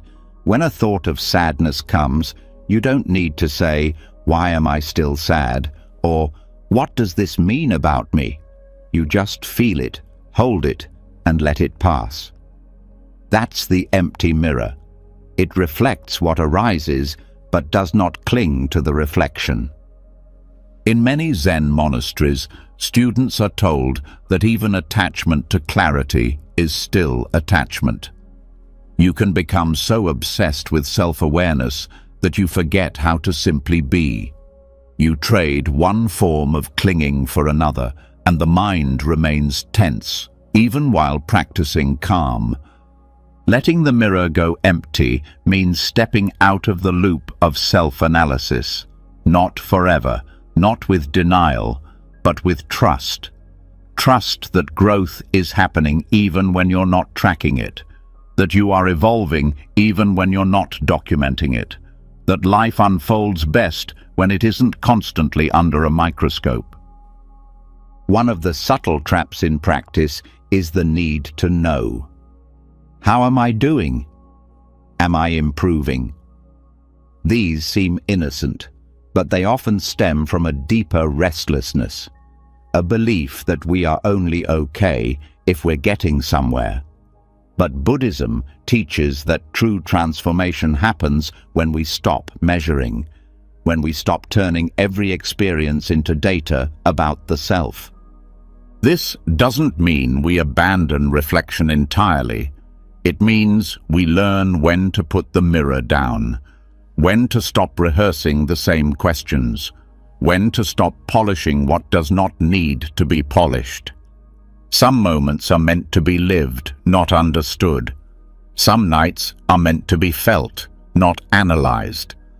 The novice monk believed that the clearer the mirror, the closer he'd get to enlightenment. But the abbot knew better. Enlightenment doesn't come from seeing a perfect reflection. It comes from no longer needing to look. It comes when there's no watcher, no image, no self to improve, just being, pure and wide open. You may have thoughts tonight about how your practice is going. You may wonder if you're doing it right, if you've let go enough, if your mind is quiet enough. These thoughts are the mirror, and the practice is not to argue with them, but to stop polishing, to stop fixing, to let the mirror go empty. Because the mind that doesn't cling reflects everything perfectly, not because it's still, but because it no longer identifies with the image. You are not the reflection. You are the space that holds it. This shift changes how you rest. Instead of lying down trying to feel peaceful, you just rest. Instead of searching for proof that you've let go, you simply let go. Instead of checking in every few minutes to see if your thoughts have stopped, you stop checking.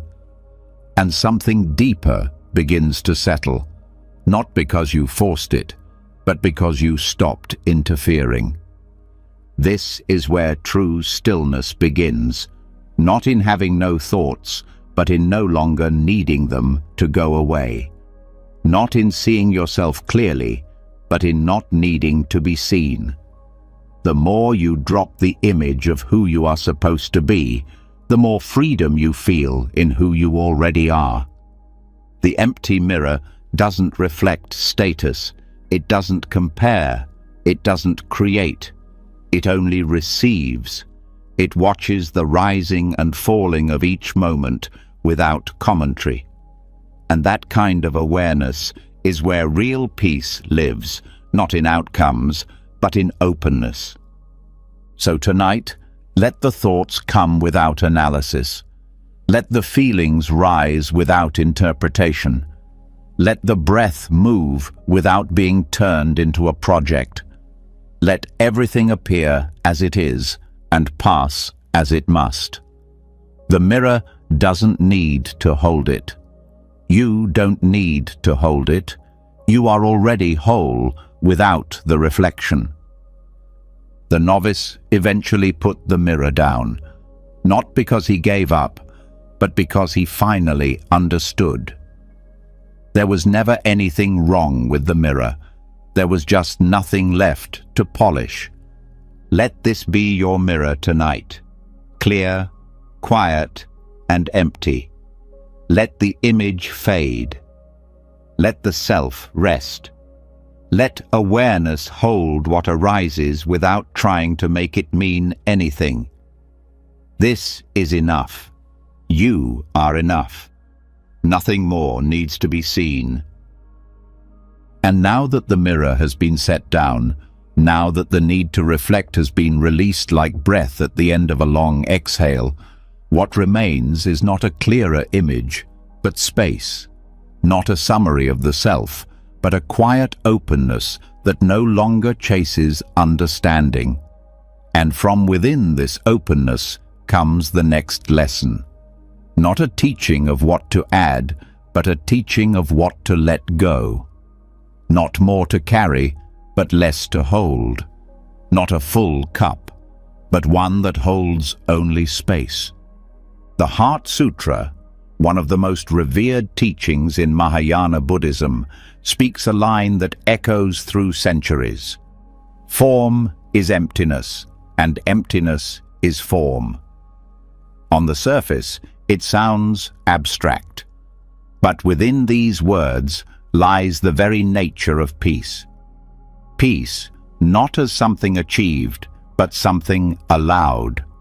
Something that arrives not when we have everything, but when we are no longer burdened by needing anything. In daily life, fullness is often misunderstood. People equate fullness with accumulation, a full schedule, a full closet, a full plate, a full head. But the more we fill, the heavier we feel. The more we carry, the less we notice. And over time, fullness becomes confusion, cluttered emotion, crowded thoughts, saturated awareness. The Heart Sutra turns this idea inside out. It points to the cup, not when it's overflowing, but when it's empty, as the place where life begins to pour in. Not because emptiness is lack, but because emptiness is freedom from what does not serve. A clear space, a silent room, a mind that no longer hoards. This kind of emptiness is not about loss. It's about release. It's the shedding of what's been accumulated but never truly needed.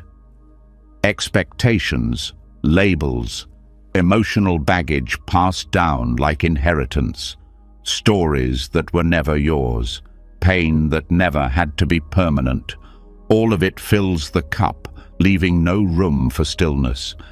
To feel full in the Buddhist sense is to let your emotional body be unburdened, not blank, not shut down, but available. Available to feel without being shaped by every feeling. Available to receive without grabbing. Available to rest without guilt. You don't find this kind of fullness by doing more.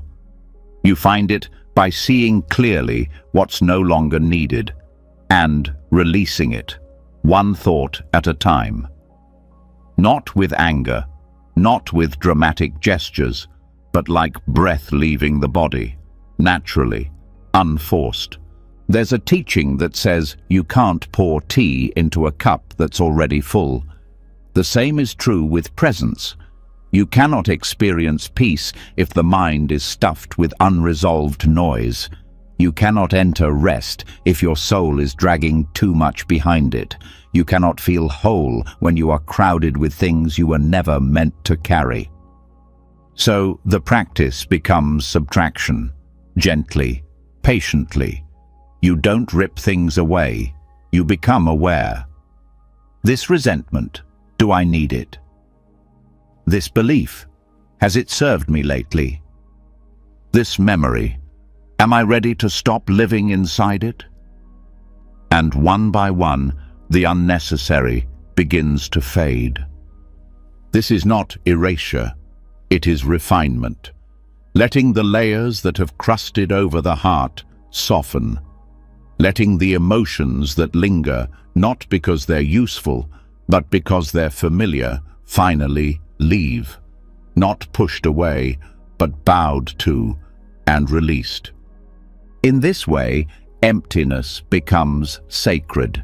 It is no longer a void to fear, but a space to trust. A room inside you where breath moves freely, where thought doesn't echo so loudly, where pain passes through without taking root. The Heart Sutra doesn't say, get rid of form. It says, understand that even form, when deeply seen, is empty. Meaning, what you think you need to hold, what you think you are, can change. It is not fixed. It is not as solid as it seems. This applies to emotions too. You don't have to own every sadness. You don't have to explain every fear. You don't have to catalogue every doubt. You simply recognize that they are passing weather. And if the cup is too full, they stay longer. But if you allow emptiness, they drift. The body knows this truth. That's why it exhales. That's why it sleeps. That's why it lets go of breath again and again. Because release is not weakness. It's rhythm. It's wisdom. It's the natural movement of all things. And to resist that movement is to suffer. In Buddhist practice, this emptiness is not lonely. It is interconnected. Spaciousness connects everything. A room only holds what it holds because it is not filled with walls. Your mind only understands because it is not crammed with conclusions. And your soul can only rest when it is no longer barricaded by your own expectations. Letting the cup hold only space is an act of deep trust. Trust that you do not need more. Trust that you already are what you've been seeking. Trust that nothing added will bring peace, only what is released. Even joy becomes more vivid in emptiness. Because joy is not something you chase. It is something that rises naturally when there is nothing suffocating it. And when the soul is no longer drowning in demands, it begins to float. Letting go is not an event. It is a slow and sacred process.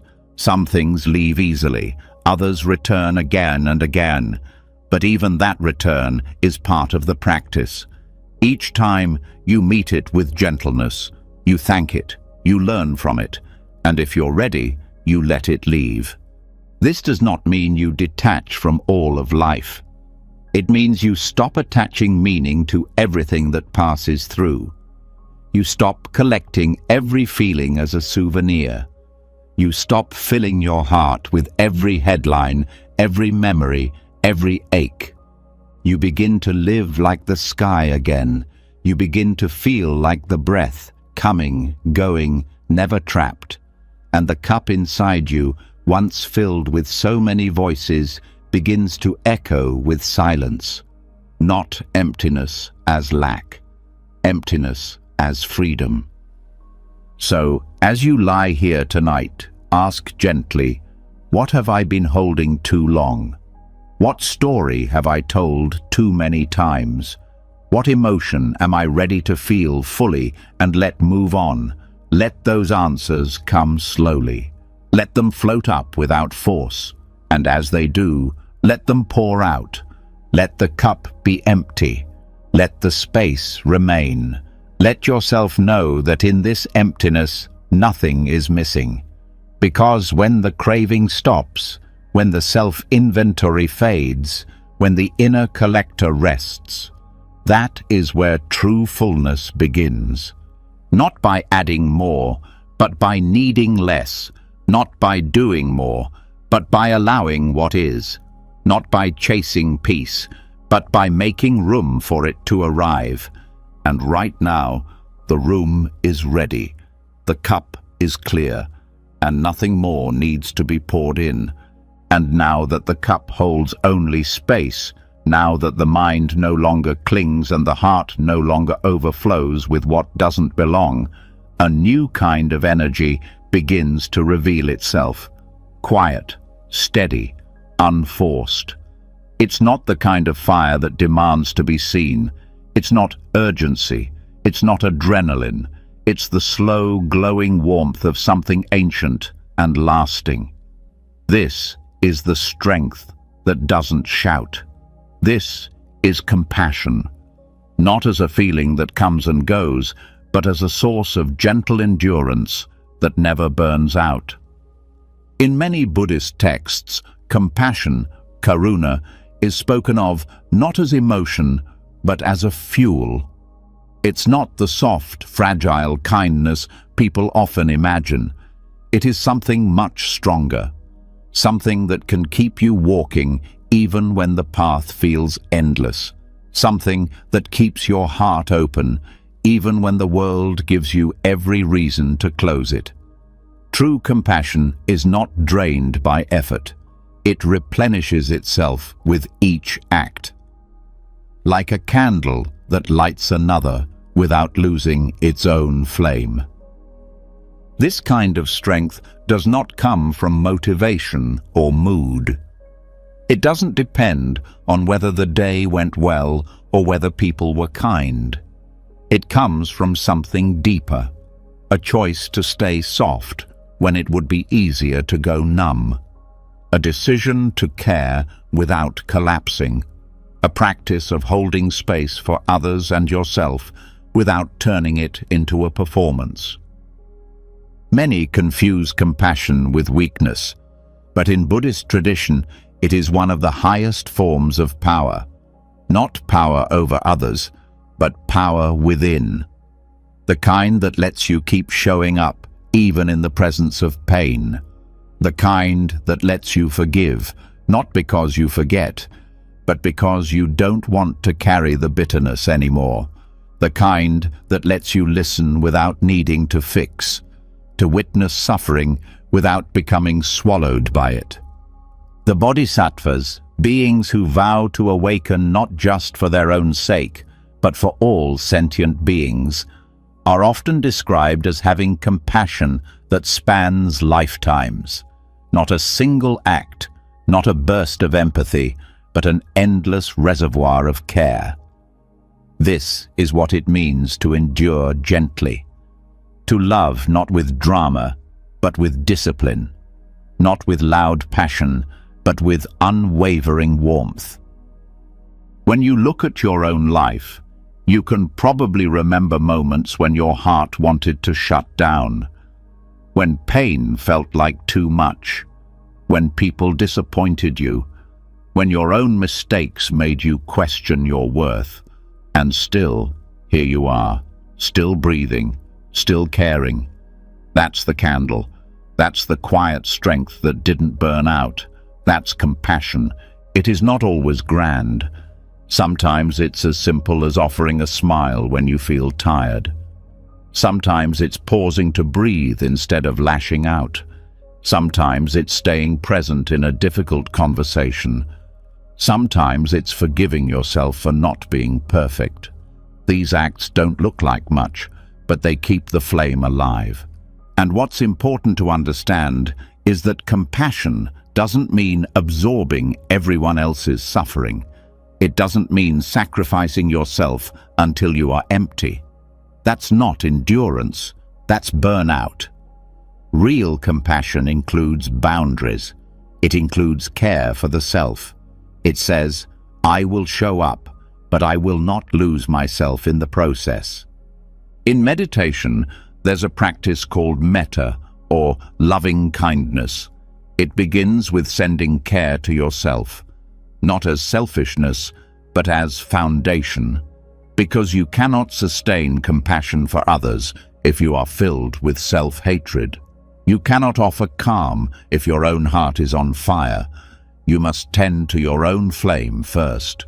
Then you can carry it into the dark for others. The Buddha once said that holding on to anger is like picking up a hot coal to throw at someone. You are the one who gets burned. Compassion is the opposite. It cools the coal. It turns fire into warmth. It transforms reaction into response. And the beauty of compassion is that it doesn't run out. The more you give, the more it grows, because it is not pulled from your energy, it's pulled from your awareness, from the still part of you that is connected to all things. And when you act from that place, you are not draining yourself. You are drawing from the same well that fuels the sunrise and the ocean tides. It is endless because it is shared. This is why monks who live with so little can give so much. They are not depleted by giving. They are nourished by it, because their compassion is not based on performance or reward. It is based on presence. It's not about saving others. It's about being with them. It's not about solving every problem. It's about refusing to turn away. And this endurance, this steady compassion, becomes especially important when facing the suffering of the world. It's easy to become overwhelmed, to feel powerless. But the candle doesn't ask you to fix the world. It asks you to stay lit, to stay warm, to be the one who doesn't go cold. Even your breath can become an act of compassion. When you breathe slowly and stay grounded, you send a signal to your nervous system. We are safe. And from that safety, you can offer calm to those around you. Your presence becomes a refuge. Your steadiness becomes a balm. In the long nights of grief, in the slow weight of uncertainty, compassion becomes your anchor. It doesn't promise that things won't hurt, but it promises that you won't abandon yourself when they do. And the more you practice this, the more you return to your breath, the more you soften your heart, the more natural it becomes. Compassion is not a technique, it's a way of being, and it's built in small moments. Choosing to breathe instead of react, choosing to listen instead of judge, choosing to rest instead of push, choosing to forgive instead of carry. These choices, repeated gently, create a life that does not harden, even when the world tries to make you. The candle that didn't burn out is not about never feeling tired. It's about knowing how to renew, knowing how to return to what matters, knowing how to keep the heart open without letting it break beyond repair. So tonight, let your breath be that flame. Let it burn quietly. Let it remind you that you are not here to race. You are not here to prove. You are here to endure gently, to soften in a hard world, to keep offering warmth, not in bursts, but in steady light. You don't have to give everything, just give presence. You don't have to be perfect, just be kind. And if you forget, if you close, if you react, that's okay. You return, you breathe, you light the candle again, because every time you choose compassion, even for a moment, the world becomes a little warmer. And so do you. Not by effort, not by strategy, but by remembering what you already are, a steady flame that knows how to stay. And now that the flame of compassion is lit and steady, now that your warmth is no longer conditional on what the world does or doesn't give back, you begin to see something even deeper. What happens when the world becomes chaotic? What happens when everything around you shakes, when certainty disappears, when emotion swells like thunder and the future goes dark like rain clouds? This is not about being gentle when life is gentle. This is about staying grounded when the winds howl. This is about learning from the monk who slept through storms. In one of the old oral legends passed through Buddhist monasteries, there was a monk who traveled alone through rugged mountains. He was known for never seeking shelter in temples, never waiting for calm weather, never delaying his path. When storms would roll in, lightning splitting the sky, wind tearing at the trees, rain flooding the trails, he would find the nearest cave, lie down, close his eyes, and sleep. Others who followed him once asked, "How do you sleep through this?" And his answer was simple: "Because I don't ask the storm to stop." This teaching is not about literal rain. It's about what happens when life becomes uncertain, when the world does not bend to your timing, when the ground beneath you feels unstable and the thoughts in your mind echo louder than thunder. The monk slept not because he was fearless, but because he understood one truth. Peace doesn't come from controlling the storm.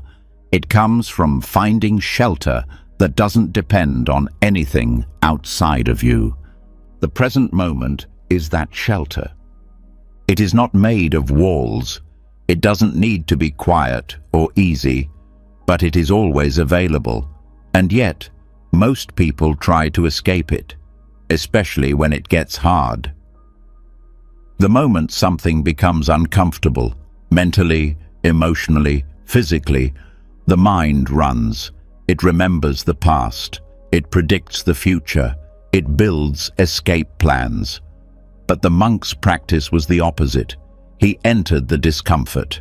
He lay down with it, not because he enjoyed it, but because he trusted that nothing truly threatens you when you're fully present with it. Storms do not disturb the present moment. They only disturb our expectation of what the moment should be. This is the heart of the teaching. The pain is not in the rain. The pain is in our resistance to the rain, in the belief that it shouldn't be here, in the fear that it will last forever, in the desire to control what was never ours to control. But when you release that grip, when you stop demanding peace and start allowing the moment to be what it is, something strange happens. You start to feel safe, not because things are fixed, but because you stopped running. The monk who slept in storms knew that what passes through the sky also passes through the mind. Thoughts come, emotions swirl, memories crash, but they are weather. And just like the sky is never harmed by the storm, your awareness is never harmed by what passes through it. That is the real shelter, the unmoving center within you. And this isn't about pretending to enjoy suffering. It's about discovering that suffering grows when you resist the moment, and that it often softens when you meet it directly, when you lie down inside it without flinching, when you breathe into it without fighting, when you allow the wind to howl and let your breath stay steady anyway. One of the hardest things for people to learn in meditation is how to stay, to sit through discomfort, to breathe through racing thoughts, to remain in the center of their own experience when everything in them wants to leave. But the more you stay, the more you realize the storm doesn't break you, your resistance does. This is why mindfulness is called returning, not escaping into fantasy or future, but returning again and again to the moment as it is, without needing it to be different, without needing it to soften before you soften, without waiting for perfect conditions before you relax. The monk who slept in storms had no guarantee that the lightning wouldn't strike. He didn't meditate to make the storm go away. He just learned to rest beneath it, to find something deeper than safety, trust. Not that nothing bad would happen, but that whatever happened, he would meet it from presence, not panic. This changes everything, because now, when stress comes, you don't brace, you breathe. When fear rises, you don't tighten, you stay. When emotion shakes you, you don't collapse. You feel it all the way through, and you let it pass, because it will pass. The storm always passes. That's the nature of all things, the emotion, the thought, the panic, the noise. None of it stays forever. But the more you resist it, the longer it lingers. The more you accept it, the faster it moves through. So the monk's sleep was not unconsciousness, it was trust. It was the deepest form of presence. His body said, "I can rest even now." His breath said, "I don't need to rush away." His mind said, "This too is just passing weather." And this is the kind of presence that becomes unshakable. You may not be lying in a cave tonight, but the storms still come. The storm of too many thoughts, the storm of fear about tomorrow, the storm of regret about yesterday, the storm of loneliness, the storm of pressure. And the only way to rest through them is not to conquer them. It's to sit down in the center of yourself, breathe deeply, and stop asking them to go away. Let the storm be loud, you be still. Let the thoughts race, you slow down. Let the heart ache, you stay close. And in doing so, you become the shelter you were looking for. You become the stillness you thought was missing. You become the monk who doesn't need the storm to stop in order to sleep. This is not indifference. This is deep attention. This is bowing to the moment exactly as it is and saying, "You are enough." This is removing the condition that says, "I'll rest when things are calm," and replacing it with, "I'll rest because I choose to return here." This is not a one-time lesson. It is a lifelong practice. But every time you lie down and feel overwhelmed, remember the monk. Remember that presence is not created by silence. It is revealed when you stop chasing silence and sit down inside the storm. So, tonight, whatever is moving inside you, let it move. But you stay. Stay in your breath. Stay in your body. Stay in the moment, no matter how imperfect. And as the winds of thought and fear try to sweep you away, you stay rooted, not tense, soft, not numb, awake. Because nothing can uproot the one who no longer needs the sky to stay clear. Let the cave be your breath. Let the stillness be your bed. Let the present moment be your shelter. And rest. Not because the world is perfect, but because your presence no longer depends on it. And once you've learned how to stay inside the storm, once you've stopped resisting the moment and discovered peace that doesn't depend on calm weather, the body begins to surrender differently. Not from exhaustion, but from trust. Not as collapse, but as reverence. Because now, rest is no longer something you fall into. It's something you offer. It becomes more than relief. It becomes sacred. This is where we begin to understand sleep not as escape, but as devotion.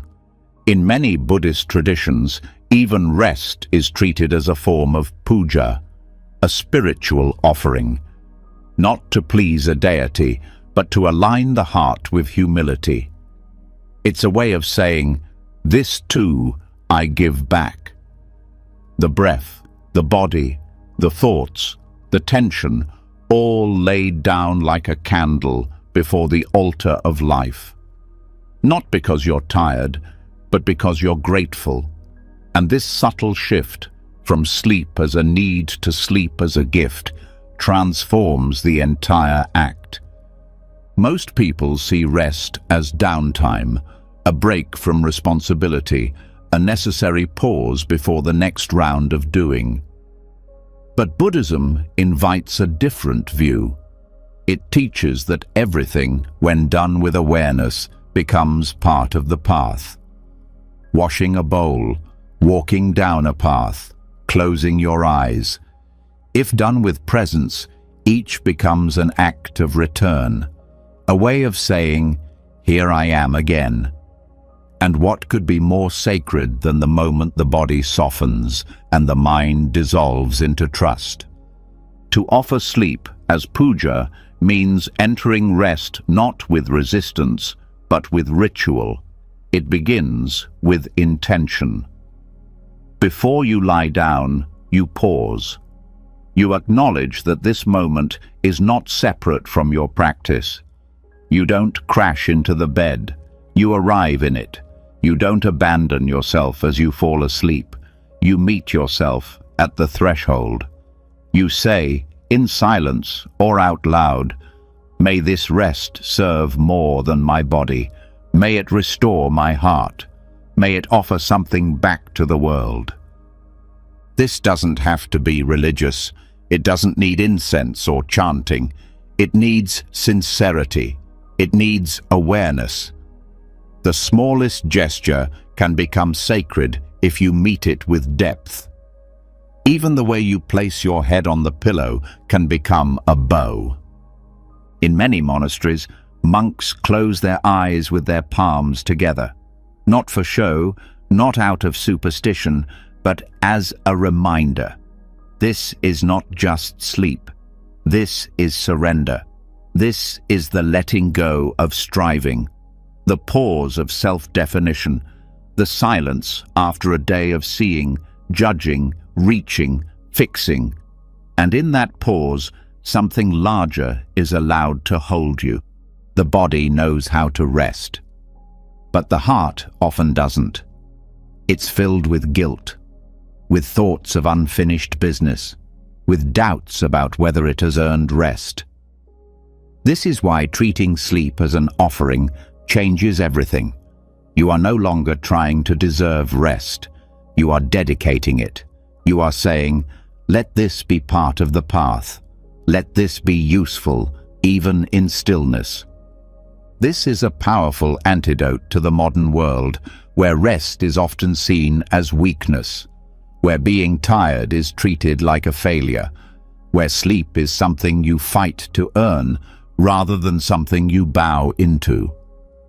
But in Buddhist thought, rest is a part of right effort. It's not lazy, it's wise. It restores the clarity that effort depends on. Transforming sleep into devotion also softens the mind's grip. When you enter rest as a ritual, you no longer obsess over the outcome. You're not trying to force sleep. You're not measuring the hours. You're simply offering yourself into rest, the way a flower offers itself to the sun, without expectation, without force, just a quiet unfolding. Even the breath participates. It slows not out of exhaustion, but out of trust. It no longer pushes, it receives. And in that receiving, the nervous system understands. Nothing is being taken. Nothing is being lost. This is not withdrawal. This is return. In Tibetan teachings, they speak of sleep as a teacher of death, a rehearsal for the great letting go, but not in a way that's frightening, in a way that's freeing. Each night, we release identity. We stop holding names, stories, judgments. We dissolve. And if we can do that with presence, then even death becomes less terrifying, because we've practiced it 1,000 gentle times. And when sleep is done with reverence, it becomes a form of love, not just self-care, but world care. Because the more rested you are, the more peace you offer to others, the less reactive you are, the more space you have for compassion. So your rest is not selfish, it's service. The way you close your eyes at night becomes the way you carry your heart during the day. If you sleep with resistance, your waking hours will feel tense.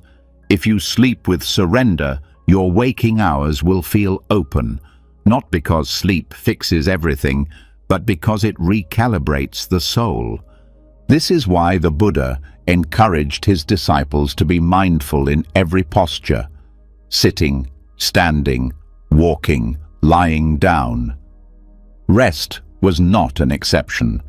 It was part of the path.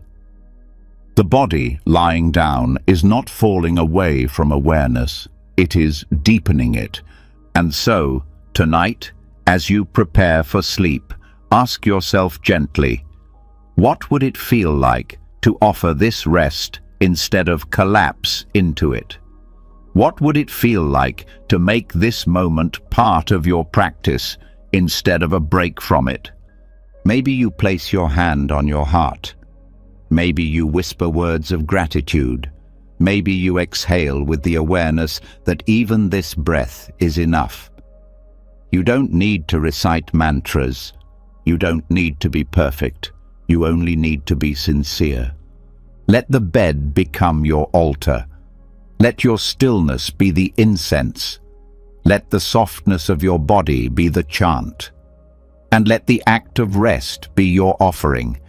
Not because you've done enough, but because being is enough. This changes the way you wake, not with tension, but with grace. You don't rise as someone who just survived the night. You rise as someone who gave something sacred to it. And so, rest now. Not because the world is quiet, but because you've made peace with yourself. Not because you've earned it, but because you were never meant to prove your worth through exhaustion. Sleep not to escape, but to return. Sleep not as delay, but as devotion. You are not separate from the sacred. You are part of it. And when you sleep in that remembrance, even the night becomes a prayer. Even silence becomes an offering. Even stillness becomes love. And once rest has been offered as devotion, once the body has been entrusted to stillness and the night received with gratitude instead of exhaustion, something even quieter begins to rise. A question that doesn't shout, but lingers softly in the breath. What becomes of all the gentleness we've given, all the kindness that was never noticed, all the softness that was offered without reward? The answer comes like a whisper carried by the wind. What you send out softly returns softly. Not always when you expect it, not always from where you gave it, but it always finds its way back, just like a feather drifting slowly through the sky, circling its way home. In the Buddhist view of karma, not all return is immediate, and not all seeds bloom where they are planted. Sometimes you smile at a stranger and they never smile back. Sometimes you forgive someone who never knows they were forgiven. Sometimes you help quietly and the world moves on without noticing. But that energy, soft, clear, unforced, it doesn't disappear. It moves, it travels, it lands in places you may never see. And one day, when your soul most needs peace, it returns, not because you demanded it, but because softness always circles back. This is what's known in some teachings as the karma of gentleness. It's not the karma of reaction, where pain causes pain. It's not the karma of great deeds that bring recognition. It's the karma of softness, of the small, often invisible actions that create subtle harmony in the heart. The kind that seems too small to matter until you realize it was the only thing that ever made your spirit feel safe. In daily life, people are often drawn to intensity, loud change, strong opinions, visible achievement. But in Buddhist monasteries, the deepest practice is often the most silent one. Sweeping the floor slowly, offering water without speaking, bowing without expecting to be seen. These are not just customs, they're ways of shaping the mind through humility, through presence, through softness that expects nothing yet transforms everything. And this softness, when practiced consistently, creates a kind of karmic pattern that protects the soul. It does not shield you from hardship, but it surrounds you with clarity. It doesn't prevent pain, but it gives you a quiet strength when pain arrives, because every soft action becomes a thread in the net that holds you when you fall. Even thoughts carry this energy. A quiet wish for someone's peace, even if you never say it aloud. A prayer for someone you no longer speak to. A gentle memory that you allow to arise without bitterness. These too are feathers released. And what returns is not always what you expect, but often exactly what you need. Many people grow impatient with soft paths. They want change now, healing now. They want to see their efforts bloom like fireworks. But Buddhist wisdom reminds us what is loud fades fast. What is gentle lasts long. Water wears down rock, not through force, but through steady presence. Kindness reshapes karma not with spectacle, but with consistency. This teaching is not about being passive. It's about being skillful, about choosing your energy wisely, about knowing that when you respond to harm with gentleness, you don't become weak, you become free. Because you are no longer letting others decide the state of your mind. You are no longer mirroring harm. You are creating something new. And that creation returns in ways you may not see, but always feel. Think of the times you were met with unexpected kindness. A stranger holding a door. A friend sending a message when you needed it most. A teacher giving you time when you didn't ask for it. These are not random. They are the feathers that floated back, sent by others who once gave softly, and now, without knowing it, helped carry you through. And you too have been that feather for others, in ways you'll never fully understand, in words you forgot you said, in small decisions you made that shifted someone else's day. That is the quiet miracle of softness. It creates change without demanding recognition. It ripples out without needing to be traced. And when you rest in this understanding, your practice becomes deeper than self-improvement. It becomes alignment with life itself. Softness doesn't mean never saying no. It doesn't mean staying silent when something matters. It means acting from clarity instead of reactivity. It means choosing love without needing it to be returned in a specific way. It means trusting that the more your heart gives freely, the more the world begins to respond in kind, slowly, gently, and often when you've forgotten you even asked. The karma of softness also includes how you treat yourself. Every time you forgive yourself instead of punish, every time you choose rest over pushing, every time you speak to yourself with tenderness instead of criticism, that, too, becomes a feather. And these self-feathers often take the longest to come home, but when they do, you begin to feel safe in your own presence. You begin to trust your inner voice again. You begin to see that healing was never about force. It was about patience. There is a story of a monk who walked barefoot across a cold mountain path each morning to collect water for the Sangha. He never spoke of it. No one asked him to. He simply did it, year after year.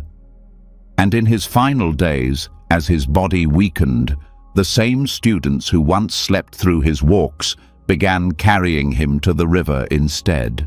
No grand speech, no repayment demanded, just the gentle return of what he had once given without need. This is the rhythm of soft karma. It returns when you're no longer chasing reward, when you've already let go, when your heart has moved on. And then, without warning, peace appears, not as a trophy, but as a presence. A quiet sense that things are okay, that you are okay, that the world is not as cruel as you feared, that love has roots in places you forgot you planted.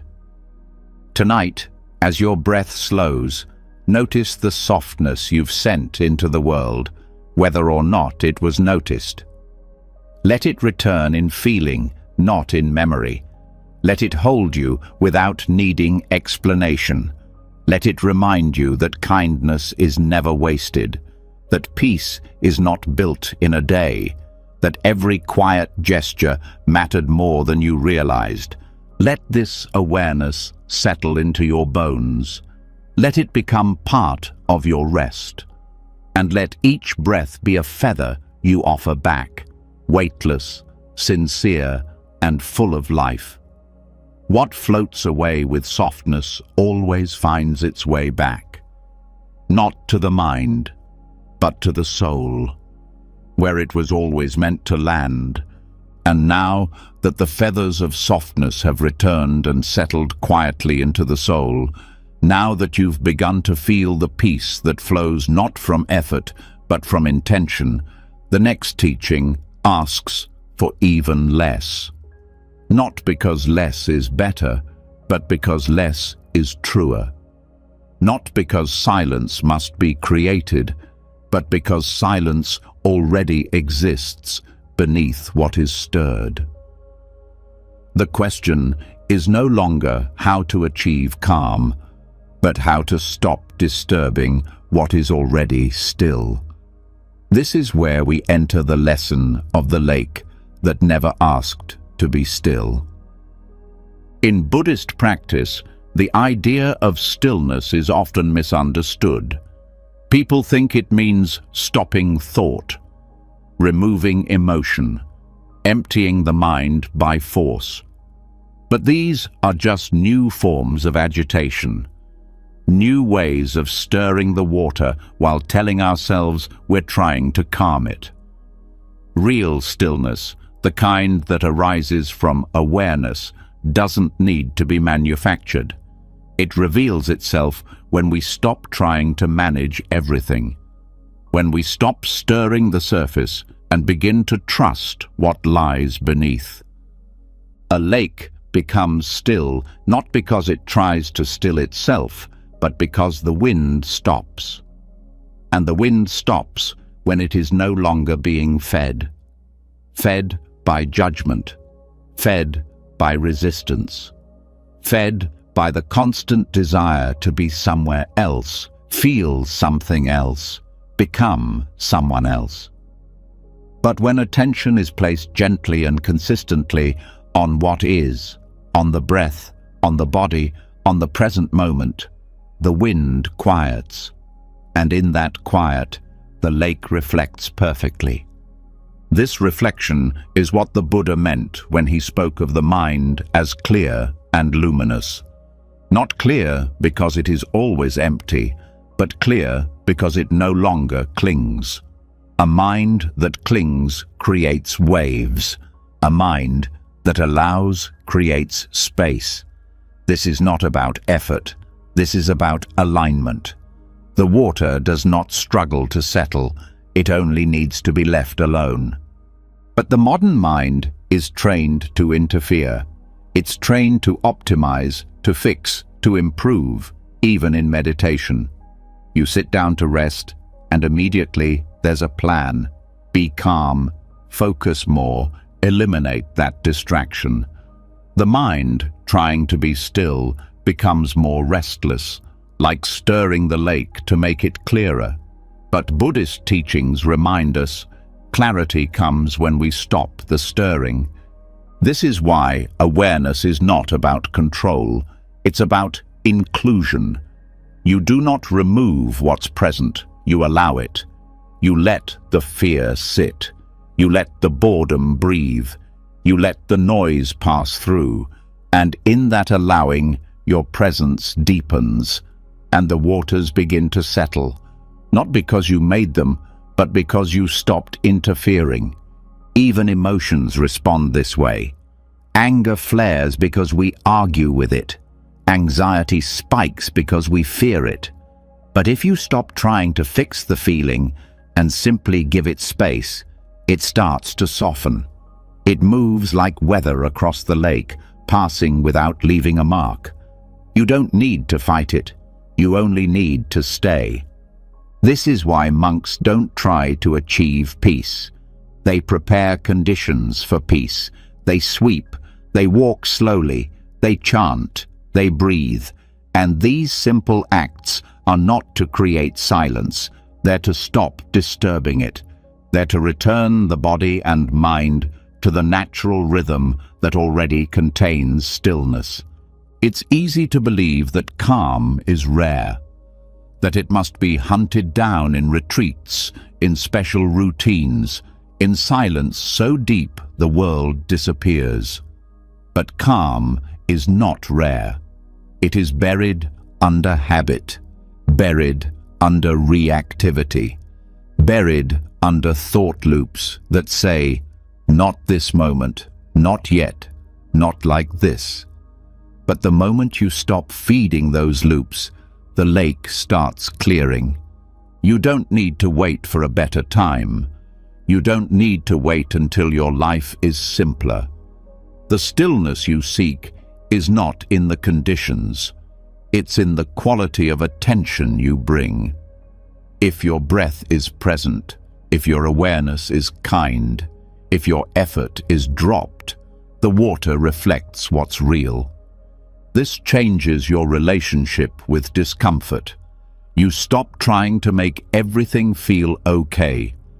You start trusting that even the messiness belongs, that you don't need perfect control to feel safe.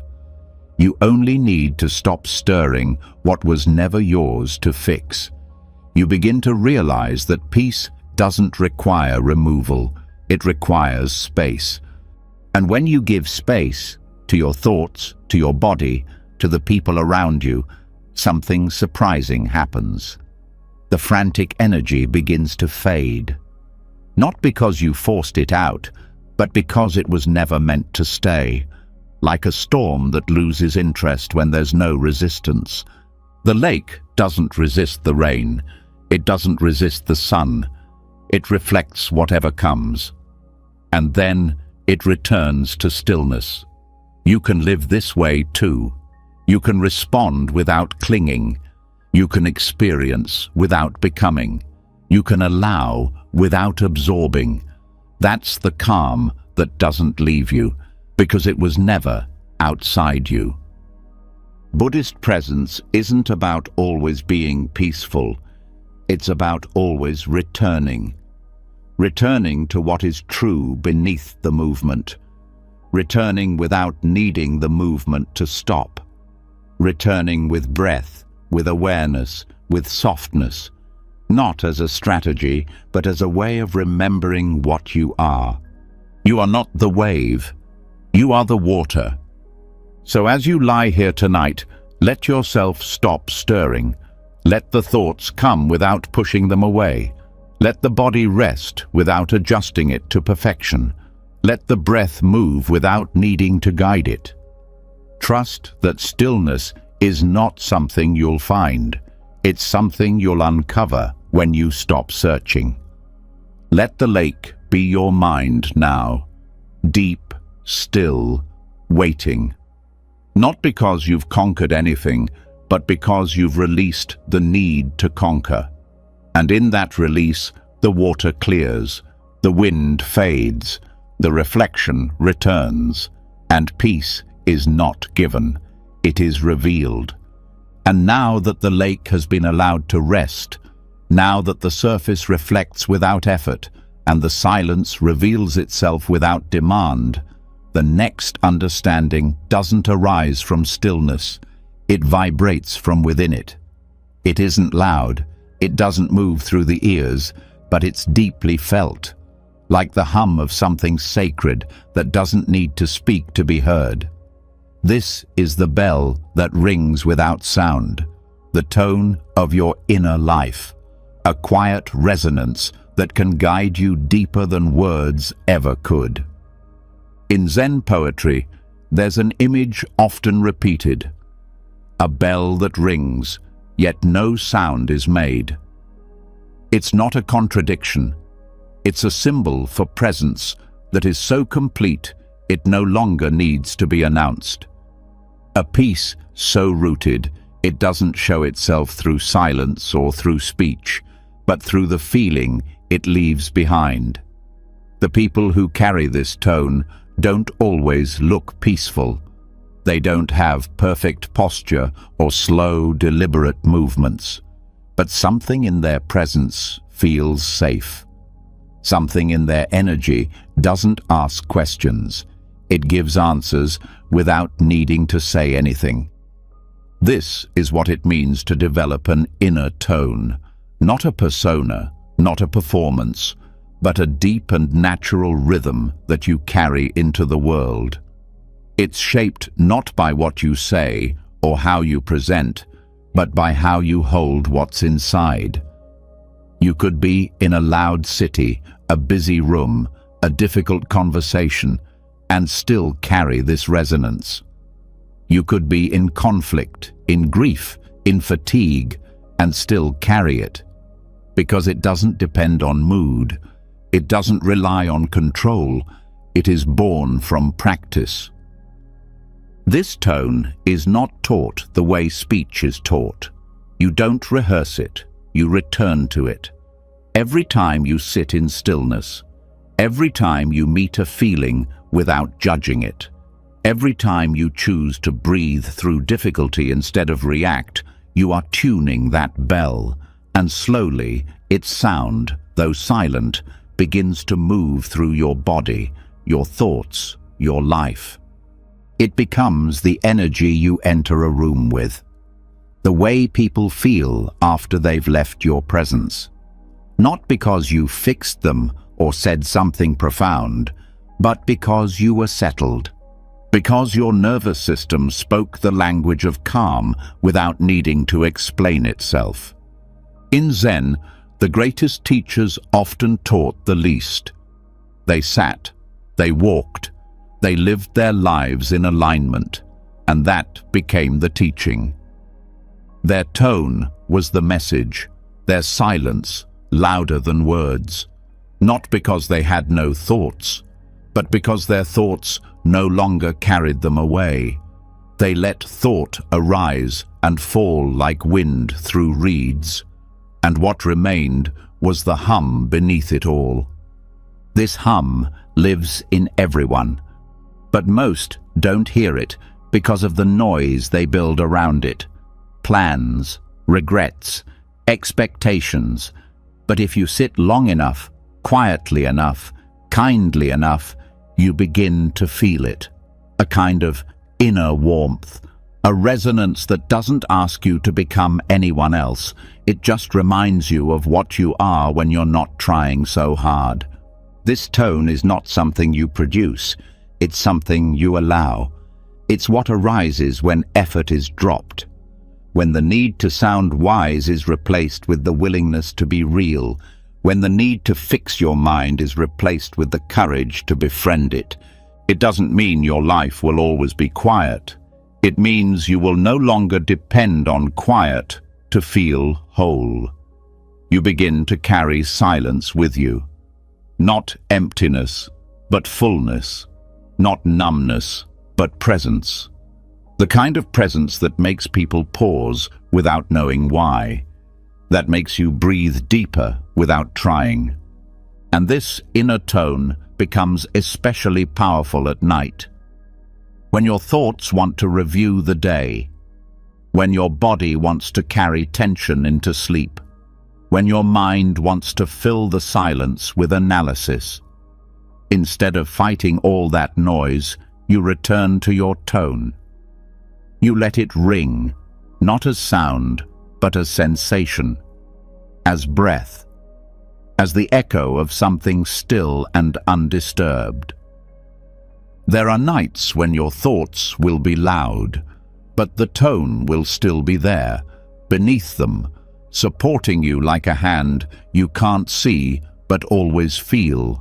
That's the gift of this practice. The tone doesn't compete with thought, it outlasts it.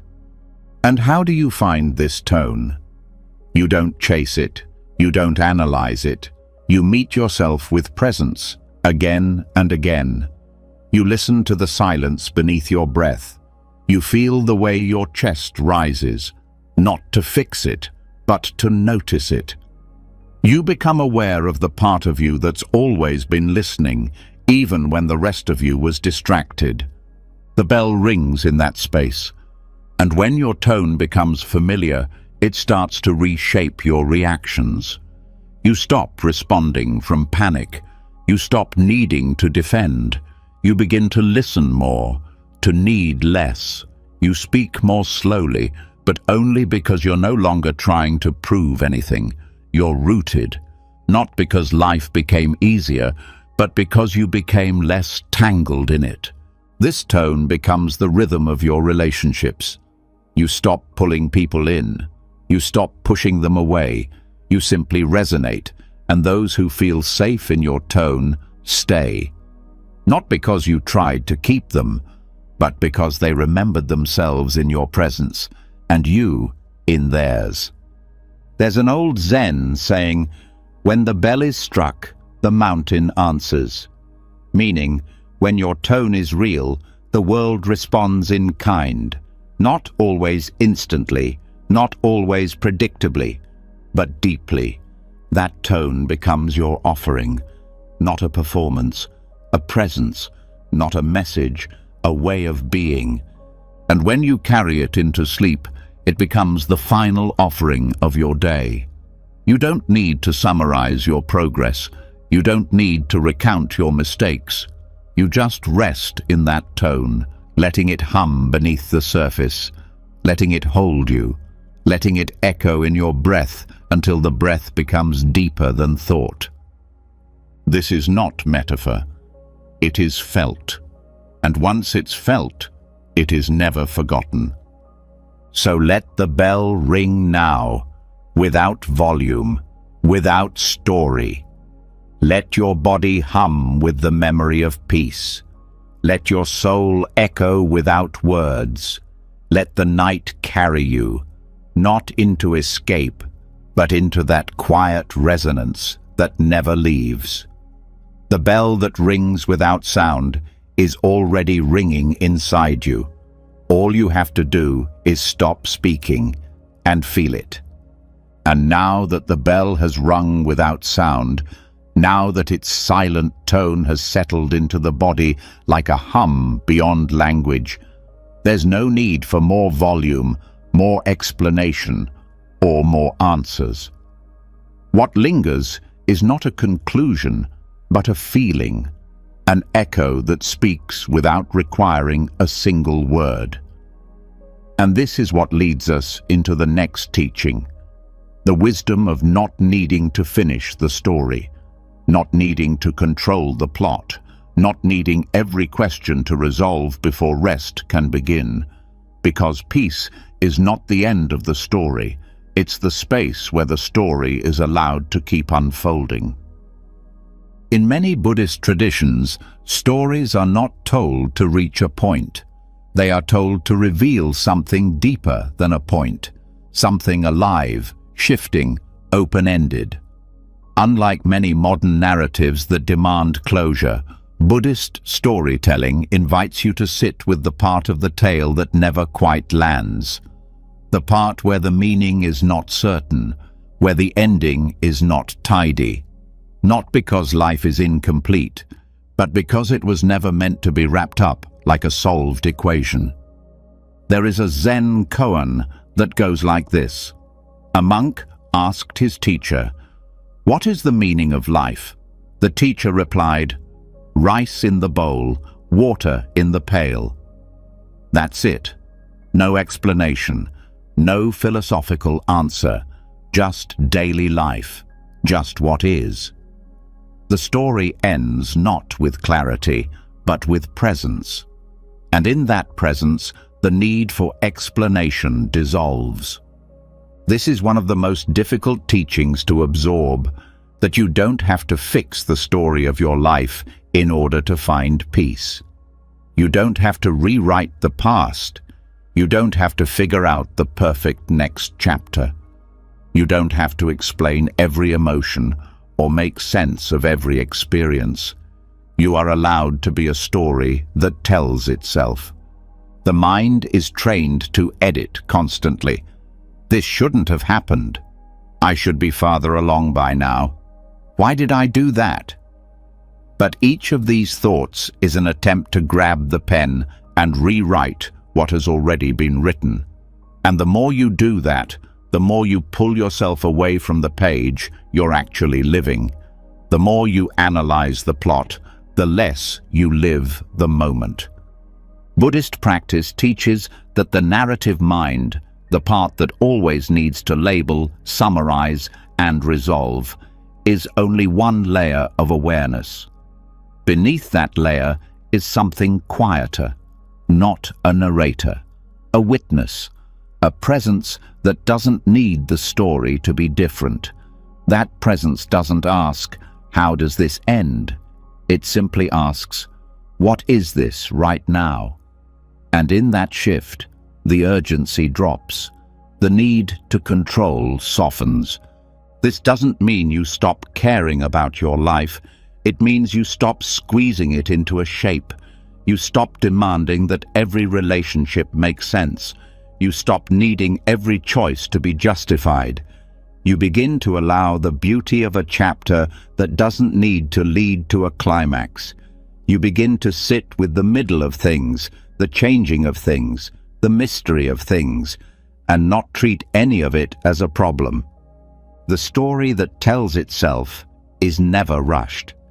It unfolds at its own pace, sometimes with clarity, sometimes with confusion, sometimes with deep love, and sometimes with loneliness. But when you stop measuring how it's supposed to go, you start living it fully. You begin to notice small details that would otherwise be missed. The weight of your breath, the texture of quiet, the way one feeling dissolves into another, the way no scene lasts forever.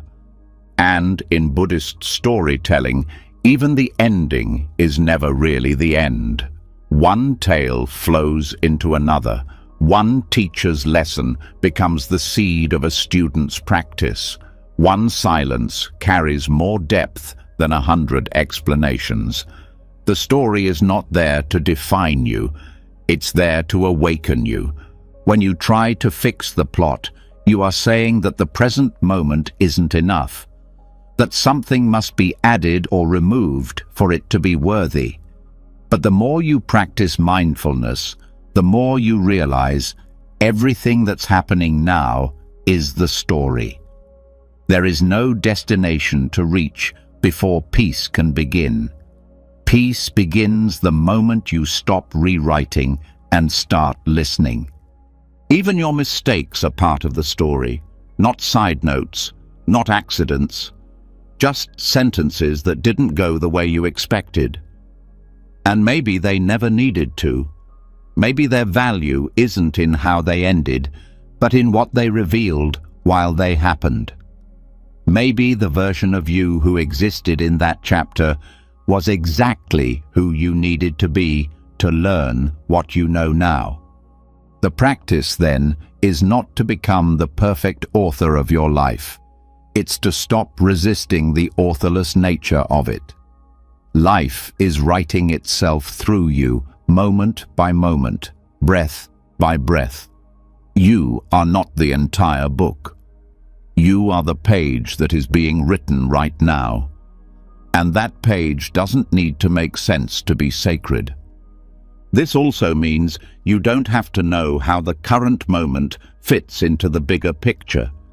You don't need to force meaning onto what you're feeling. You don't need to solve the plot twist before you can rest. You can simply say, "This is where I am in the story," and let that be enough. And when you begin to see it this way, rest becomes easier. Not because everything is clear, but because clarity is no longer a requirement for peace. You stop fighting with your mind about what should have happened. You stop demanding that your emotions be tidy. You stop arguing with your own timeline. You lie down not as someone who failed to resolve things, but as someone who finally gave permission for life to be what it is. You allow your breath to carry you without needing to narrate where it's going. You feel your body resting into the mattress, not as an act of surrender, but as a continuation of the story.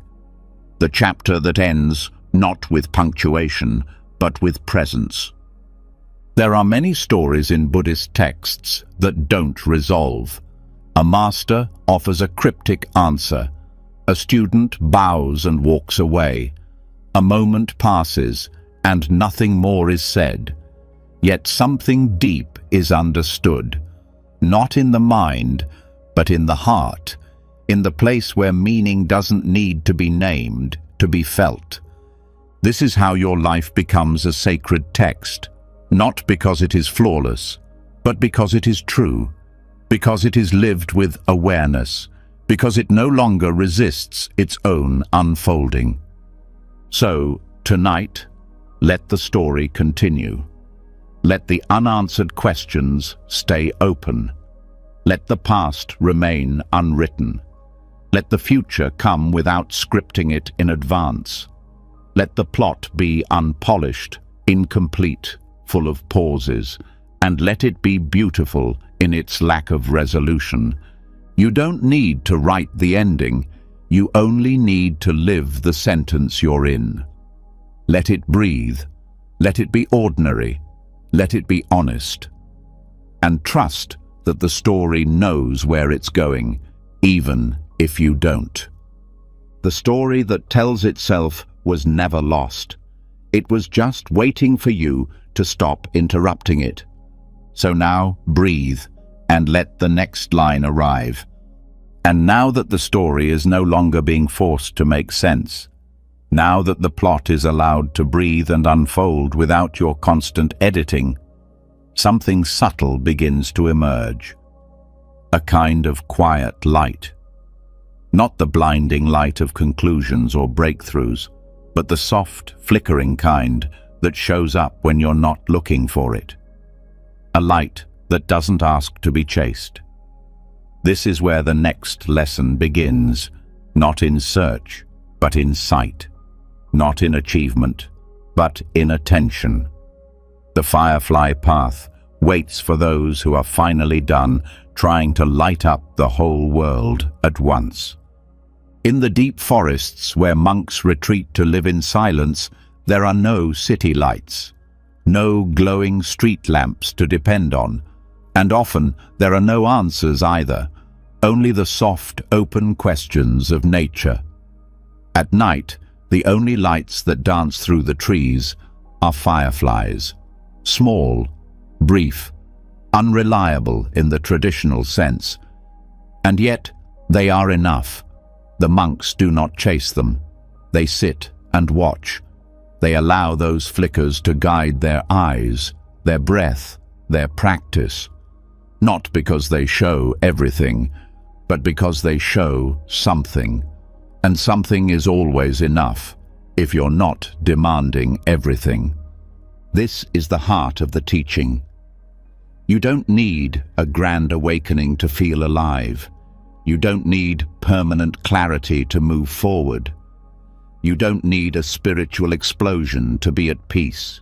What you need is to learn how to rest in the little lights, the ones that come and go, the ones that appear just long enough to remind you, you're not lost. Most suffering doesn't come from the dark itself. It comes from the belief that there shouldn't be any darkness, that life should be lit up at all times, that understanding should be constant, that comfort should never fade. But life doesn't work that way. Insight comes like fireflies, brief and beautiful. And if you're rushing through the forest, chasing them with a net, you miss the entire experience. Buddhism doesn't promise constant light. It doesn't give you a lantern to carry for the rest of your life. It offers something simpler and more honest, the ability to sit with the flickers, to trust the little glimpses of truth, to accept that not every moment will be lit, but every moment can be lived. This shift is radical, because it means you stop searching for the one big answer. You stop exhausting yourself trying to feel right all the time. You stop needing to be certain before you rest.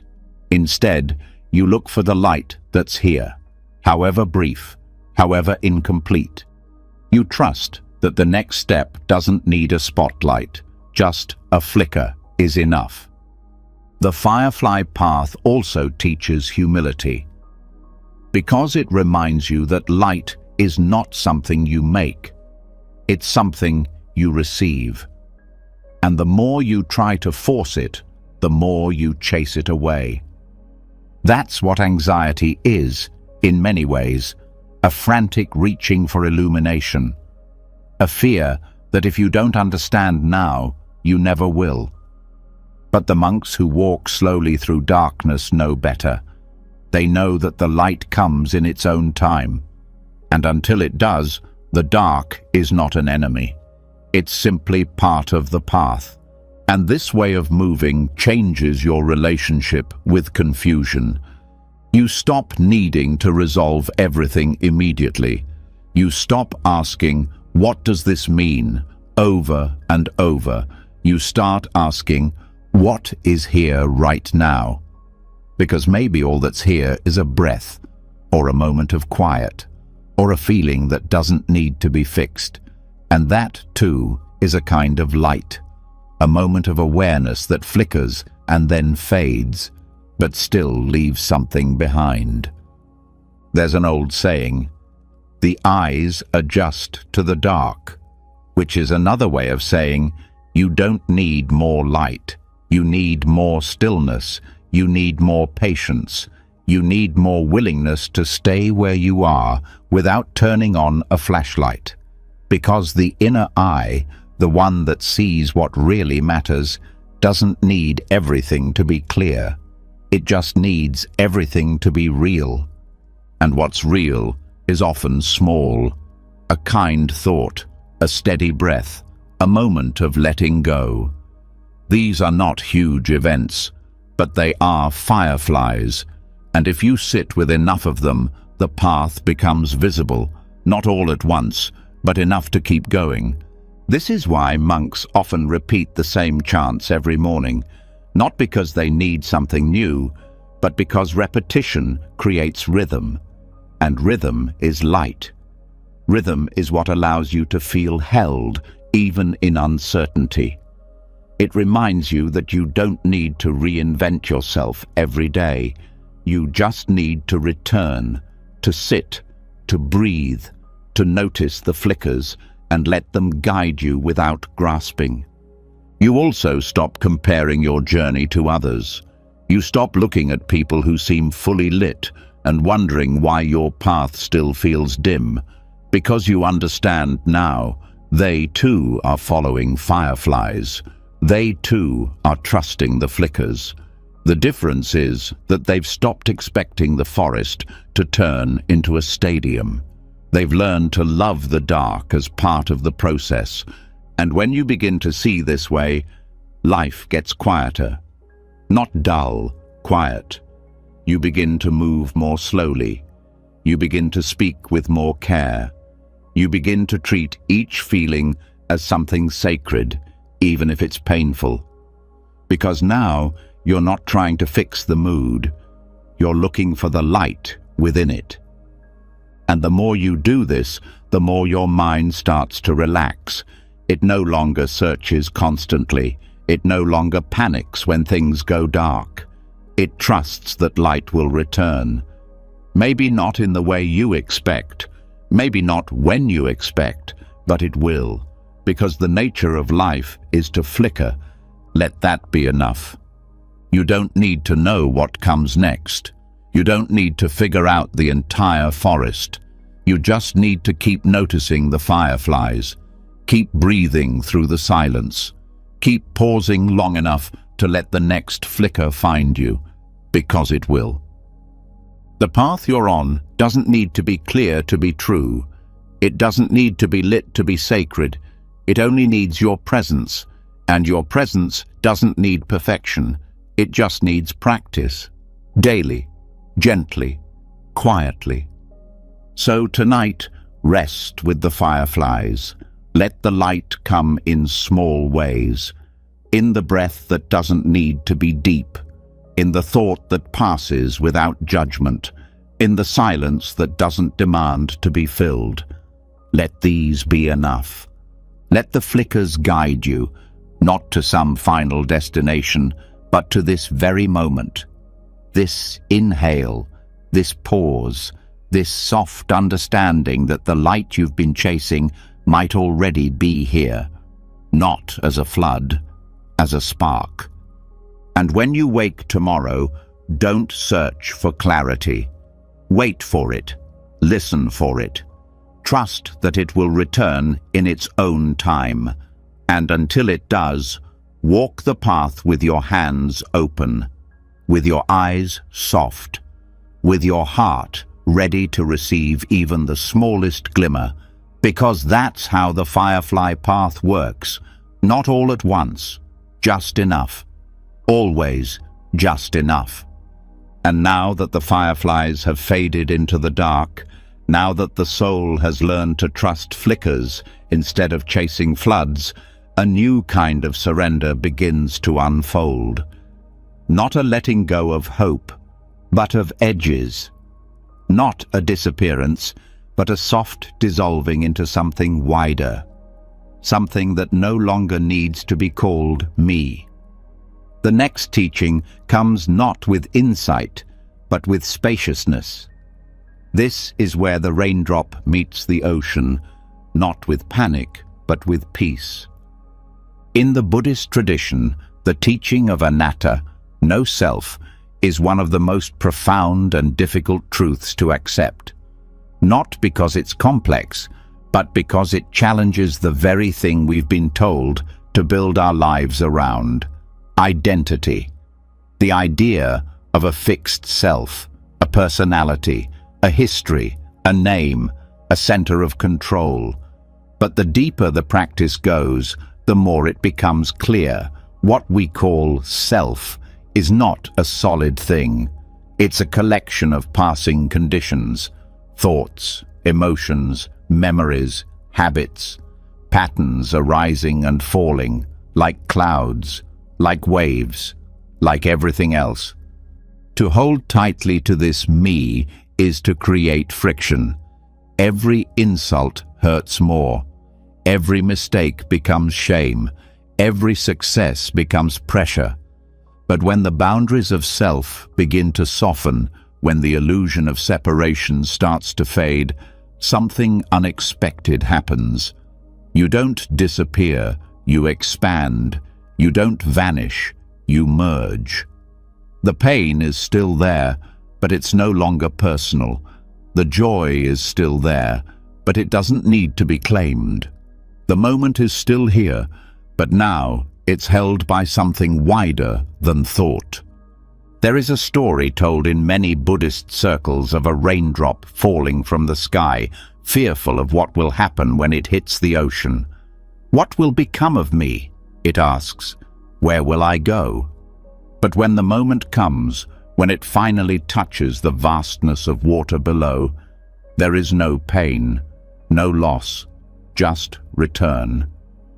The raindrop doesn't vanish. It remembers. It remembers it was always water. that the sky was never separate from the sea, that the falling was never a mistake. This is the wisdom of anatta, not the destruction of self, the loosening of it, the softening of its outlines, the understanding that what you truly are is not the voice in your head, not the image in the mirror, not the biography you carry. What you are is experience unfolding, a process, a breath, a field of awareness within which 1,000 things appear and disappear. And in this realization, so much pressure lifts. You don't have to fix the self. You don't have to defend it. You don't have to prove it. You don't even have to know what it is. You can just let it flow, like a river, like breath, like a raindrop carried by gravity into something so much bigger. This doesn't mean you stop functioning. You still use your name. You still speak your thoughts. But you no longer believe you are those things. You no longer tie your worth to how well your story holds up. You begin to act, not from identity, but from presence, not from ego, but from compassion. Because when there's no self to protect, there's more space to care.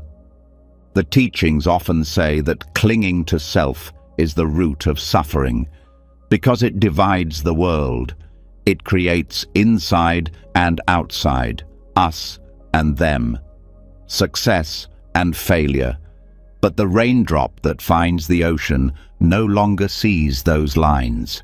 It feels them dissolve, and in their place is not confusion, but belonging.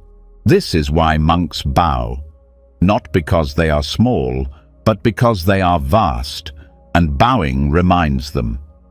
Bowing reminds the mind to get out of the way.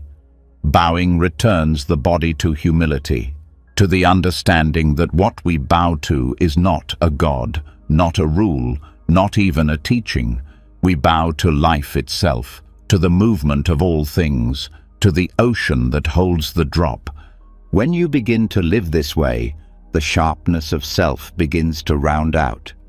You stop thinking in terms of my experience, my achievement, my suffering. You start seeing everything as part of a larger unfolding. Someone else's smile feels like yours. Someone else's pain stirs compassion, not distance, because the wall between me and them has grown thin, not erased, but breathable. This breathing space is what allows rest, because the self is exhausting. It demands maintenance. It demands proof. It worries constantly. Am I doing enough? Am I respected? Am I seen? But when you stop feeding it, the questions fade, and in their place is silence. Not emptiness, but fullness without boundaries. The raindrop does not mourn what it loses when it joins the sea, because it gains something far greater. The freedom to move without needing a name, the freedom to change without breaking, the freedom to be part of something that doesn't collapse when the story ends. And so tonight, if your thoughts are clinging to identity, if your mind is asking, who am I? Or, am I enough? Breathe, not as yourself, just as breath. Let the boundaries blur, let the roles fall away, let the story pause and feel what's beneath all of it. That feeling, open, wide, spacious, is not nothing. It is everything. It is awareness without label. It is consciousness without container. It is what remains when you no longer need to be someone. And it is peaceful, not because it's passive, but because it's free. You'll still wake up tomorrow. You'll still put on your name, your habits, your preferences. But maybe you'll wear them more lightly. Maybe you'll remember they are costumes. useful, temporary, not the whole of you. The whole of you cannot be seen. It cannot be captured. It cannot be pinned to one story. It is vast. It is formless. It is the field in which all things arise and pass away. And knowing this, you no longer need to chase importance. You no longer need to defend your opinions like territory. You can listen more. You can soften more. You can let others be right without it making you wrong. Because there is no you to be defended, only a moment to be met. So let the raindrop fall now. Let the ocean receive it. Let the edges dissolve, not as failure, but as fulfillment. You were never meant to stay in the sky. You were always meant to return, to rejoin, to become something bigger by letting go. And when the self lets go, even for a moment, you'll know it. Because the breath will deepen, the weight will lift, the world will feel wider, and your heart, finally unburdened, will say quietly, I was never apart. I was always part of the sea. And now that the raindrop has melted into the ocean, now that the self has softened into something wider than name or history, the next lesson comes not as a thought, but as a pause, a long, quiet exhale, a space where nothing needs to be declared, justified, recorded, or remembered. Not because nothing happened, but because it no longer needs to be proven. This is where we find the scroll that was never written. Not blank from neglect, but from freedom. A freedom born from no longer needing to show the world who you are. There is a deep peace that lives just beyond the hunger for explanation. It rises only when you no longer feel the need to account for your existence. When your life no longer feels like a resume. When your memories stop acting like exhibits in a courtroom. When each moment stops asking to be witnessed, posted, or retold. It is not the absence of meaning, it is the presence of silence where meaning once had to shout. In Buddhist monasteries, this freedom is felt in the simplest moments. No one asks what you did before you arrived. No one cares what your future goals are. The identity you wore out in the world is quietly set down at the gate. And in its place, you become just a body, walking, sweeping, eating, sitting, breathing. Not because you've been diminished, but because you've been allowed to stop performing. You become someone who no longer needs to explain. This is not loss, it is arrival. There is an old saying among forest monks, the most sacred pages are the ones left blank. Because some wisdom doesn't need to be written, it doesn't need to be documented, it only needs to be lived and then released. Some stories nourish you once and then dissolve. Some insights are meant to vanish after they touch your heart. Trying to capture them only pulls you out of them. The modern world is obsessed with proving you're enough, proving you're right, proving your experience was valid. But Buddhist presence teaches a different rhythm. The rhythm of letting go before the proof is gathered.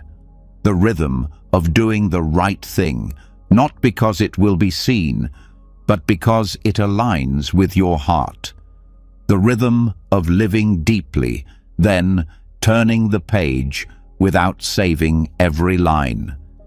This is where rest becomes possible, not because you've finished everything, but because you've stopped proving anything. There is a strange exhaustion that comes from constantly translating your life into language. You feel something profound, and immediately the mind asks, how do I explain this? How do I post it? How do I make it meaningful to others? But the moment you do that, you leave the experience. You enter the role of the narrator. And while storytelling has its place, not every moment needs to become a message. Some of the most powerful truths cannot be told. They can only be known. They don't translate into paragraphs or punchlines. They rise like breath, fill you for a while, then disappear, leaving behind only a quiet shift in how you walk, how you see, how you care. The scroll that was never written is a symbol for the soul that no longer needs to archive its becoming. And this does not mean your life has no meaning. It means the meaning no longer depends on performance. It means the depth of your experience doesn't require documentation to be real. It means you trust that you are real, even if no one claps, even if no one records, even if no one remembers. This is the peace the monks carry in their eyes. It is not detachment, it is the absence of proving. It's the way their steps touch the earth without leaving a mark, and yet the world is changed by them. It's the way they love, not through declaration, but through stillness, through presence, through attention that asks for nothing in return. In your own life, you may notice how often your mind wants to prove. Let me explain what I meant. Let me show you why I matter. Let me remind myself that I've accomplished something. These are all forms of grasping, grasping at self-worth, grasping at memory, grasping at identity. But when you step back, when you let the scroll remain unwritten, you feel a new kind of freedom. The kind that lets you enjoy a moment without sharing it. The kind that lets you learn a lesson without turning it into content. The kind that lets you rest deeply because you're no longer performing even for yourself. This is not giving up on expression, it's giving up on pressure. You can still speak, still create, still write, but you no longer do it to earn your place. You do it because it arises naturally from presence. And if it disappears the next moment, that's okay, because you're no longer trying to hold it all together, because the scroll you were trying to fill was never required, because the story that truly matters is already being lived, and it does not need to be recorded to be complete. In meditation, this is felt as a pause, a moment when thought fades and no narrative rushes in to replace it. No internal voice narrating, no self to comment on the self. Just space. And in that space, you begin to realize that the absence of narrative is not emptiness, it's liberation. You do not need to keep explaining who you are. You are already here. You do not need to keep convincing yourself that you are enough. You have always been. So as you rest tonight, let the scroll remain blank. Let the breath be the only sentence that repeats. Let the body lie down without needing to understand everything it has carried. Let the mind release its need to sum up the day, to label it as good or bad, meaningful or wasted. There is nothing to prove in this moment. Not to anyone, not even to yourself. Let the thoughts come and pass. Let the body sink and be held. Let the silence return and stay. Let this night be enough, even if you say nothing about it tomorrow. Even if it changes you in a way no one sees. Even if it writes no story. Even if the only trace it leaves is a softness in how you speak to yourself in the morning. The freedom is here, in the scroll that was never written, in the heart that no longer needs to be read, in the presence that needs no caption to be sacred. And now that the scroll has been left blank, now that the need to explain, prove and preserve has dissolved into the quiet space of just being, what's left is even lighter. Not an emptiness that aches, but a weightlessness that frees. A stillness not fixed to any label. The breath becomes quieter, the steps softer, the journey less personal. This is where we begin the next teaching, not about moving faster nor achieving more, but about releasing even the identity of the one who walks. Because when footsteps vanish, the path becomes limitless. In the Theravada forest tradition, monks wander without attachment to destination. They don't walk to arrive, they walk to return, not to a place, but to presence. And in doing so, they dissolve one of the deepest illusions in the human mind, that there is a someone walking through time, building meaning, leaving a mark. The more they walk, the more the idea of self begins to thin, until finally there are only footprints in the soil, and even those vanish in the wind. This is not about disappearing from the world. It's about disappearing from the constant need to define yourself within it. It's about letting go of the belief that your value is tied to your direction, your destination, or your ability to leave something behind. Because the deepest peace doesn't come from knowing who you are. It comes from no longer needing to. The mind builds identity from motion. I am the one who achieves. I am the one who heals. I am the one who struggles. But what if there is no one? What if life is not a line from here to there, but a circle of moments unfolding on their own? What if walking becomes sacred precisely when it leaves nothing behind? This kind of walking is not aimless, it's awake. Each step is not a means to an end, but a full expression of presence. You don't walk for meaning. You walk for the miracle of walking. You don't move to become someone else. You move to remember that you never were a fixed thing to begin with. And as identity softens, the mind becomes quieter. You stop narrating your journey. You stop watching yourself live. You stop checking in to make sure you're still becoming something. Instead, you move like wind through trees, like breath through ribs, like time through memory, effortless, undemanding. There's a phrase spoken by many forest monks. No trail, no traveler. It means that when ego drops, the path does not disappear. It becomes infinite. When the need to be someone fades, all of life becomes available. Not just the peaks, but the plains. Not just the milestones, but the steps in between. Most people are exhausted not by the walking, but by the weight of who they think they're supposed to be while walking, by the mental script that says, am I succeeding? Is this the right path? Will this matter later? But when those questions are allowed to fall away, the silence that remains is not hollow, it's liberating. You begin to notice things you never had time to see before.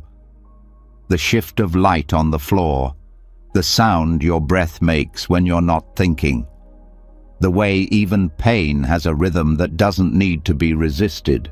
You stop sprinting toward legacy. You start moving like water, unconcerned with leaving a name, a mark, a trace. This is what it means to walk without identity, not to deny your humanness, but to stop clinging to the story of it, to stop holding so tightly to the I that needs recognition, to stop walking just to be remembered. Because in Buddhism, the highest form of being is not the one who stands out. It's the one who dissolves into the whole. This dissolving doesn't mean you vanish from your relationships or your responsibilities. It means you stop confusing your roles with your reality. You can be a parent, a teacher, a partner, without being trapped by the image of any of those. You can walk among people without constantly adjusting how they see you. You can breathe without shaping your breath into something impressive. This is not a withdrawal from life. It is a return to it. It is stepping back from the mirror. It is releasing the need to decorate the reflection. It is realizing that every time you stop trying to be somebody, you become available to everything. And with that availability comes rest, a kind of rest that no sleep can give. The rest of no longer striving to make your life impressive. The rest of letting go of the idea that your worth depends on what you accomplish. The rest of walking with no audience, not even yourself. In forest meditation, some monks walk slowly in circles for hours, barefoot on the earth, eyes soft, breath even. They don't chant. They don't count steps.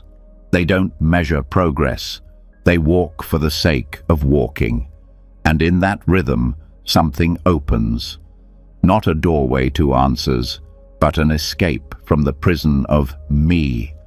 The longer they walk, the more the boundary between walker and path disappears. The earth is no longer beneath them, it holds them. The body is no longer a vehicle, it becomes part of the journey. And the mind stops asking, "Where is this going?" because it no longer needs to escape where it is. You too can live this way, even if you never wear robes, even if you walk busy streets, even if your calendar is full. You can move through the world with less grasping. You can drop the need to always evaluate yourself. You can let your footsteps fall without naming who they belong to. And this is where freedom begins, not on mountaintops, not in retreats, but in ordinary moments walked without performance, in days lived without branding, in conversations where you no longer play a part. You just show up as breath, as body, as presence. When identity becomes too loud, the soul cannot hear itself. But when it fades, even for a while, everything comes alive. The sky is no longer background.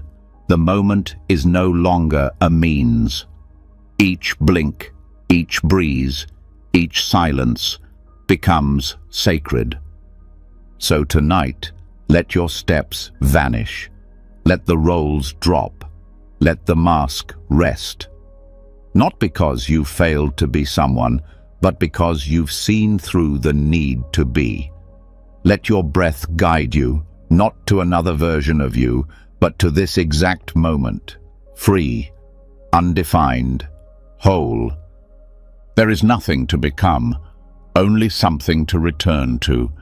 There is nothing to prove, only something to trust. There is no one to walk, only walking itself. Let that be enough. Let that be everything. Let the path carry you, not toward identity, but into the space where footsteps vanish, and all that remains is life unfolding through you, with no name, no story, and no need to be more than this. After more than 3 hours of walking gently through teachings older than memory and deeper than thought, the mind is quieter now. The weight you carried may not be gone, but it's softer. It breathes easier. What once felt like a mountain now feels like something that can be sat beside. These weren't just stories. They were invitations to let go, to listen, to stop chasing and start returning. One breath at a time. You were never asked to fix yourself. You were only asked to be present, not to erase pain, but to stop clinging to it, not to become someone else, but to rest in the someone less space that's been waiting under all your trying. From rivers that didn't rush to monks who slept through storms, from silent bells to unwritten scrolls, the message whispered through each teaching was the same. Peace is not something you find, it's something you stop disturbing. When you no longer stir the waters, the reflection becomes clear. So let this night carry you. Let the teachings fade without needing to remember every word. What matters will remain, not as memory, but as tone.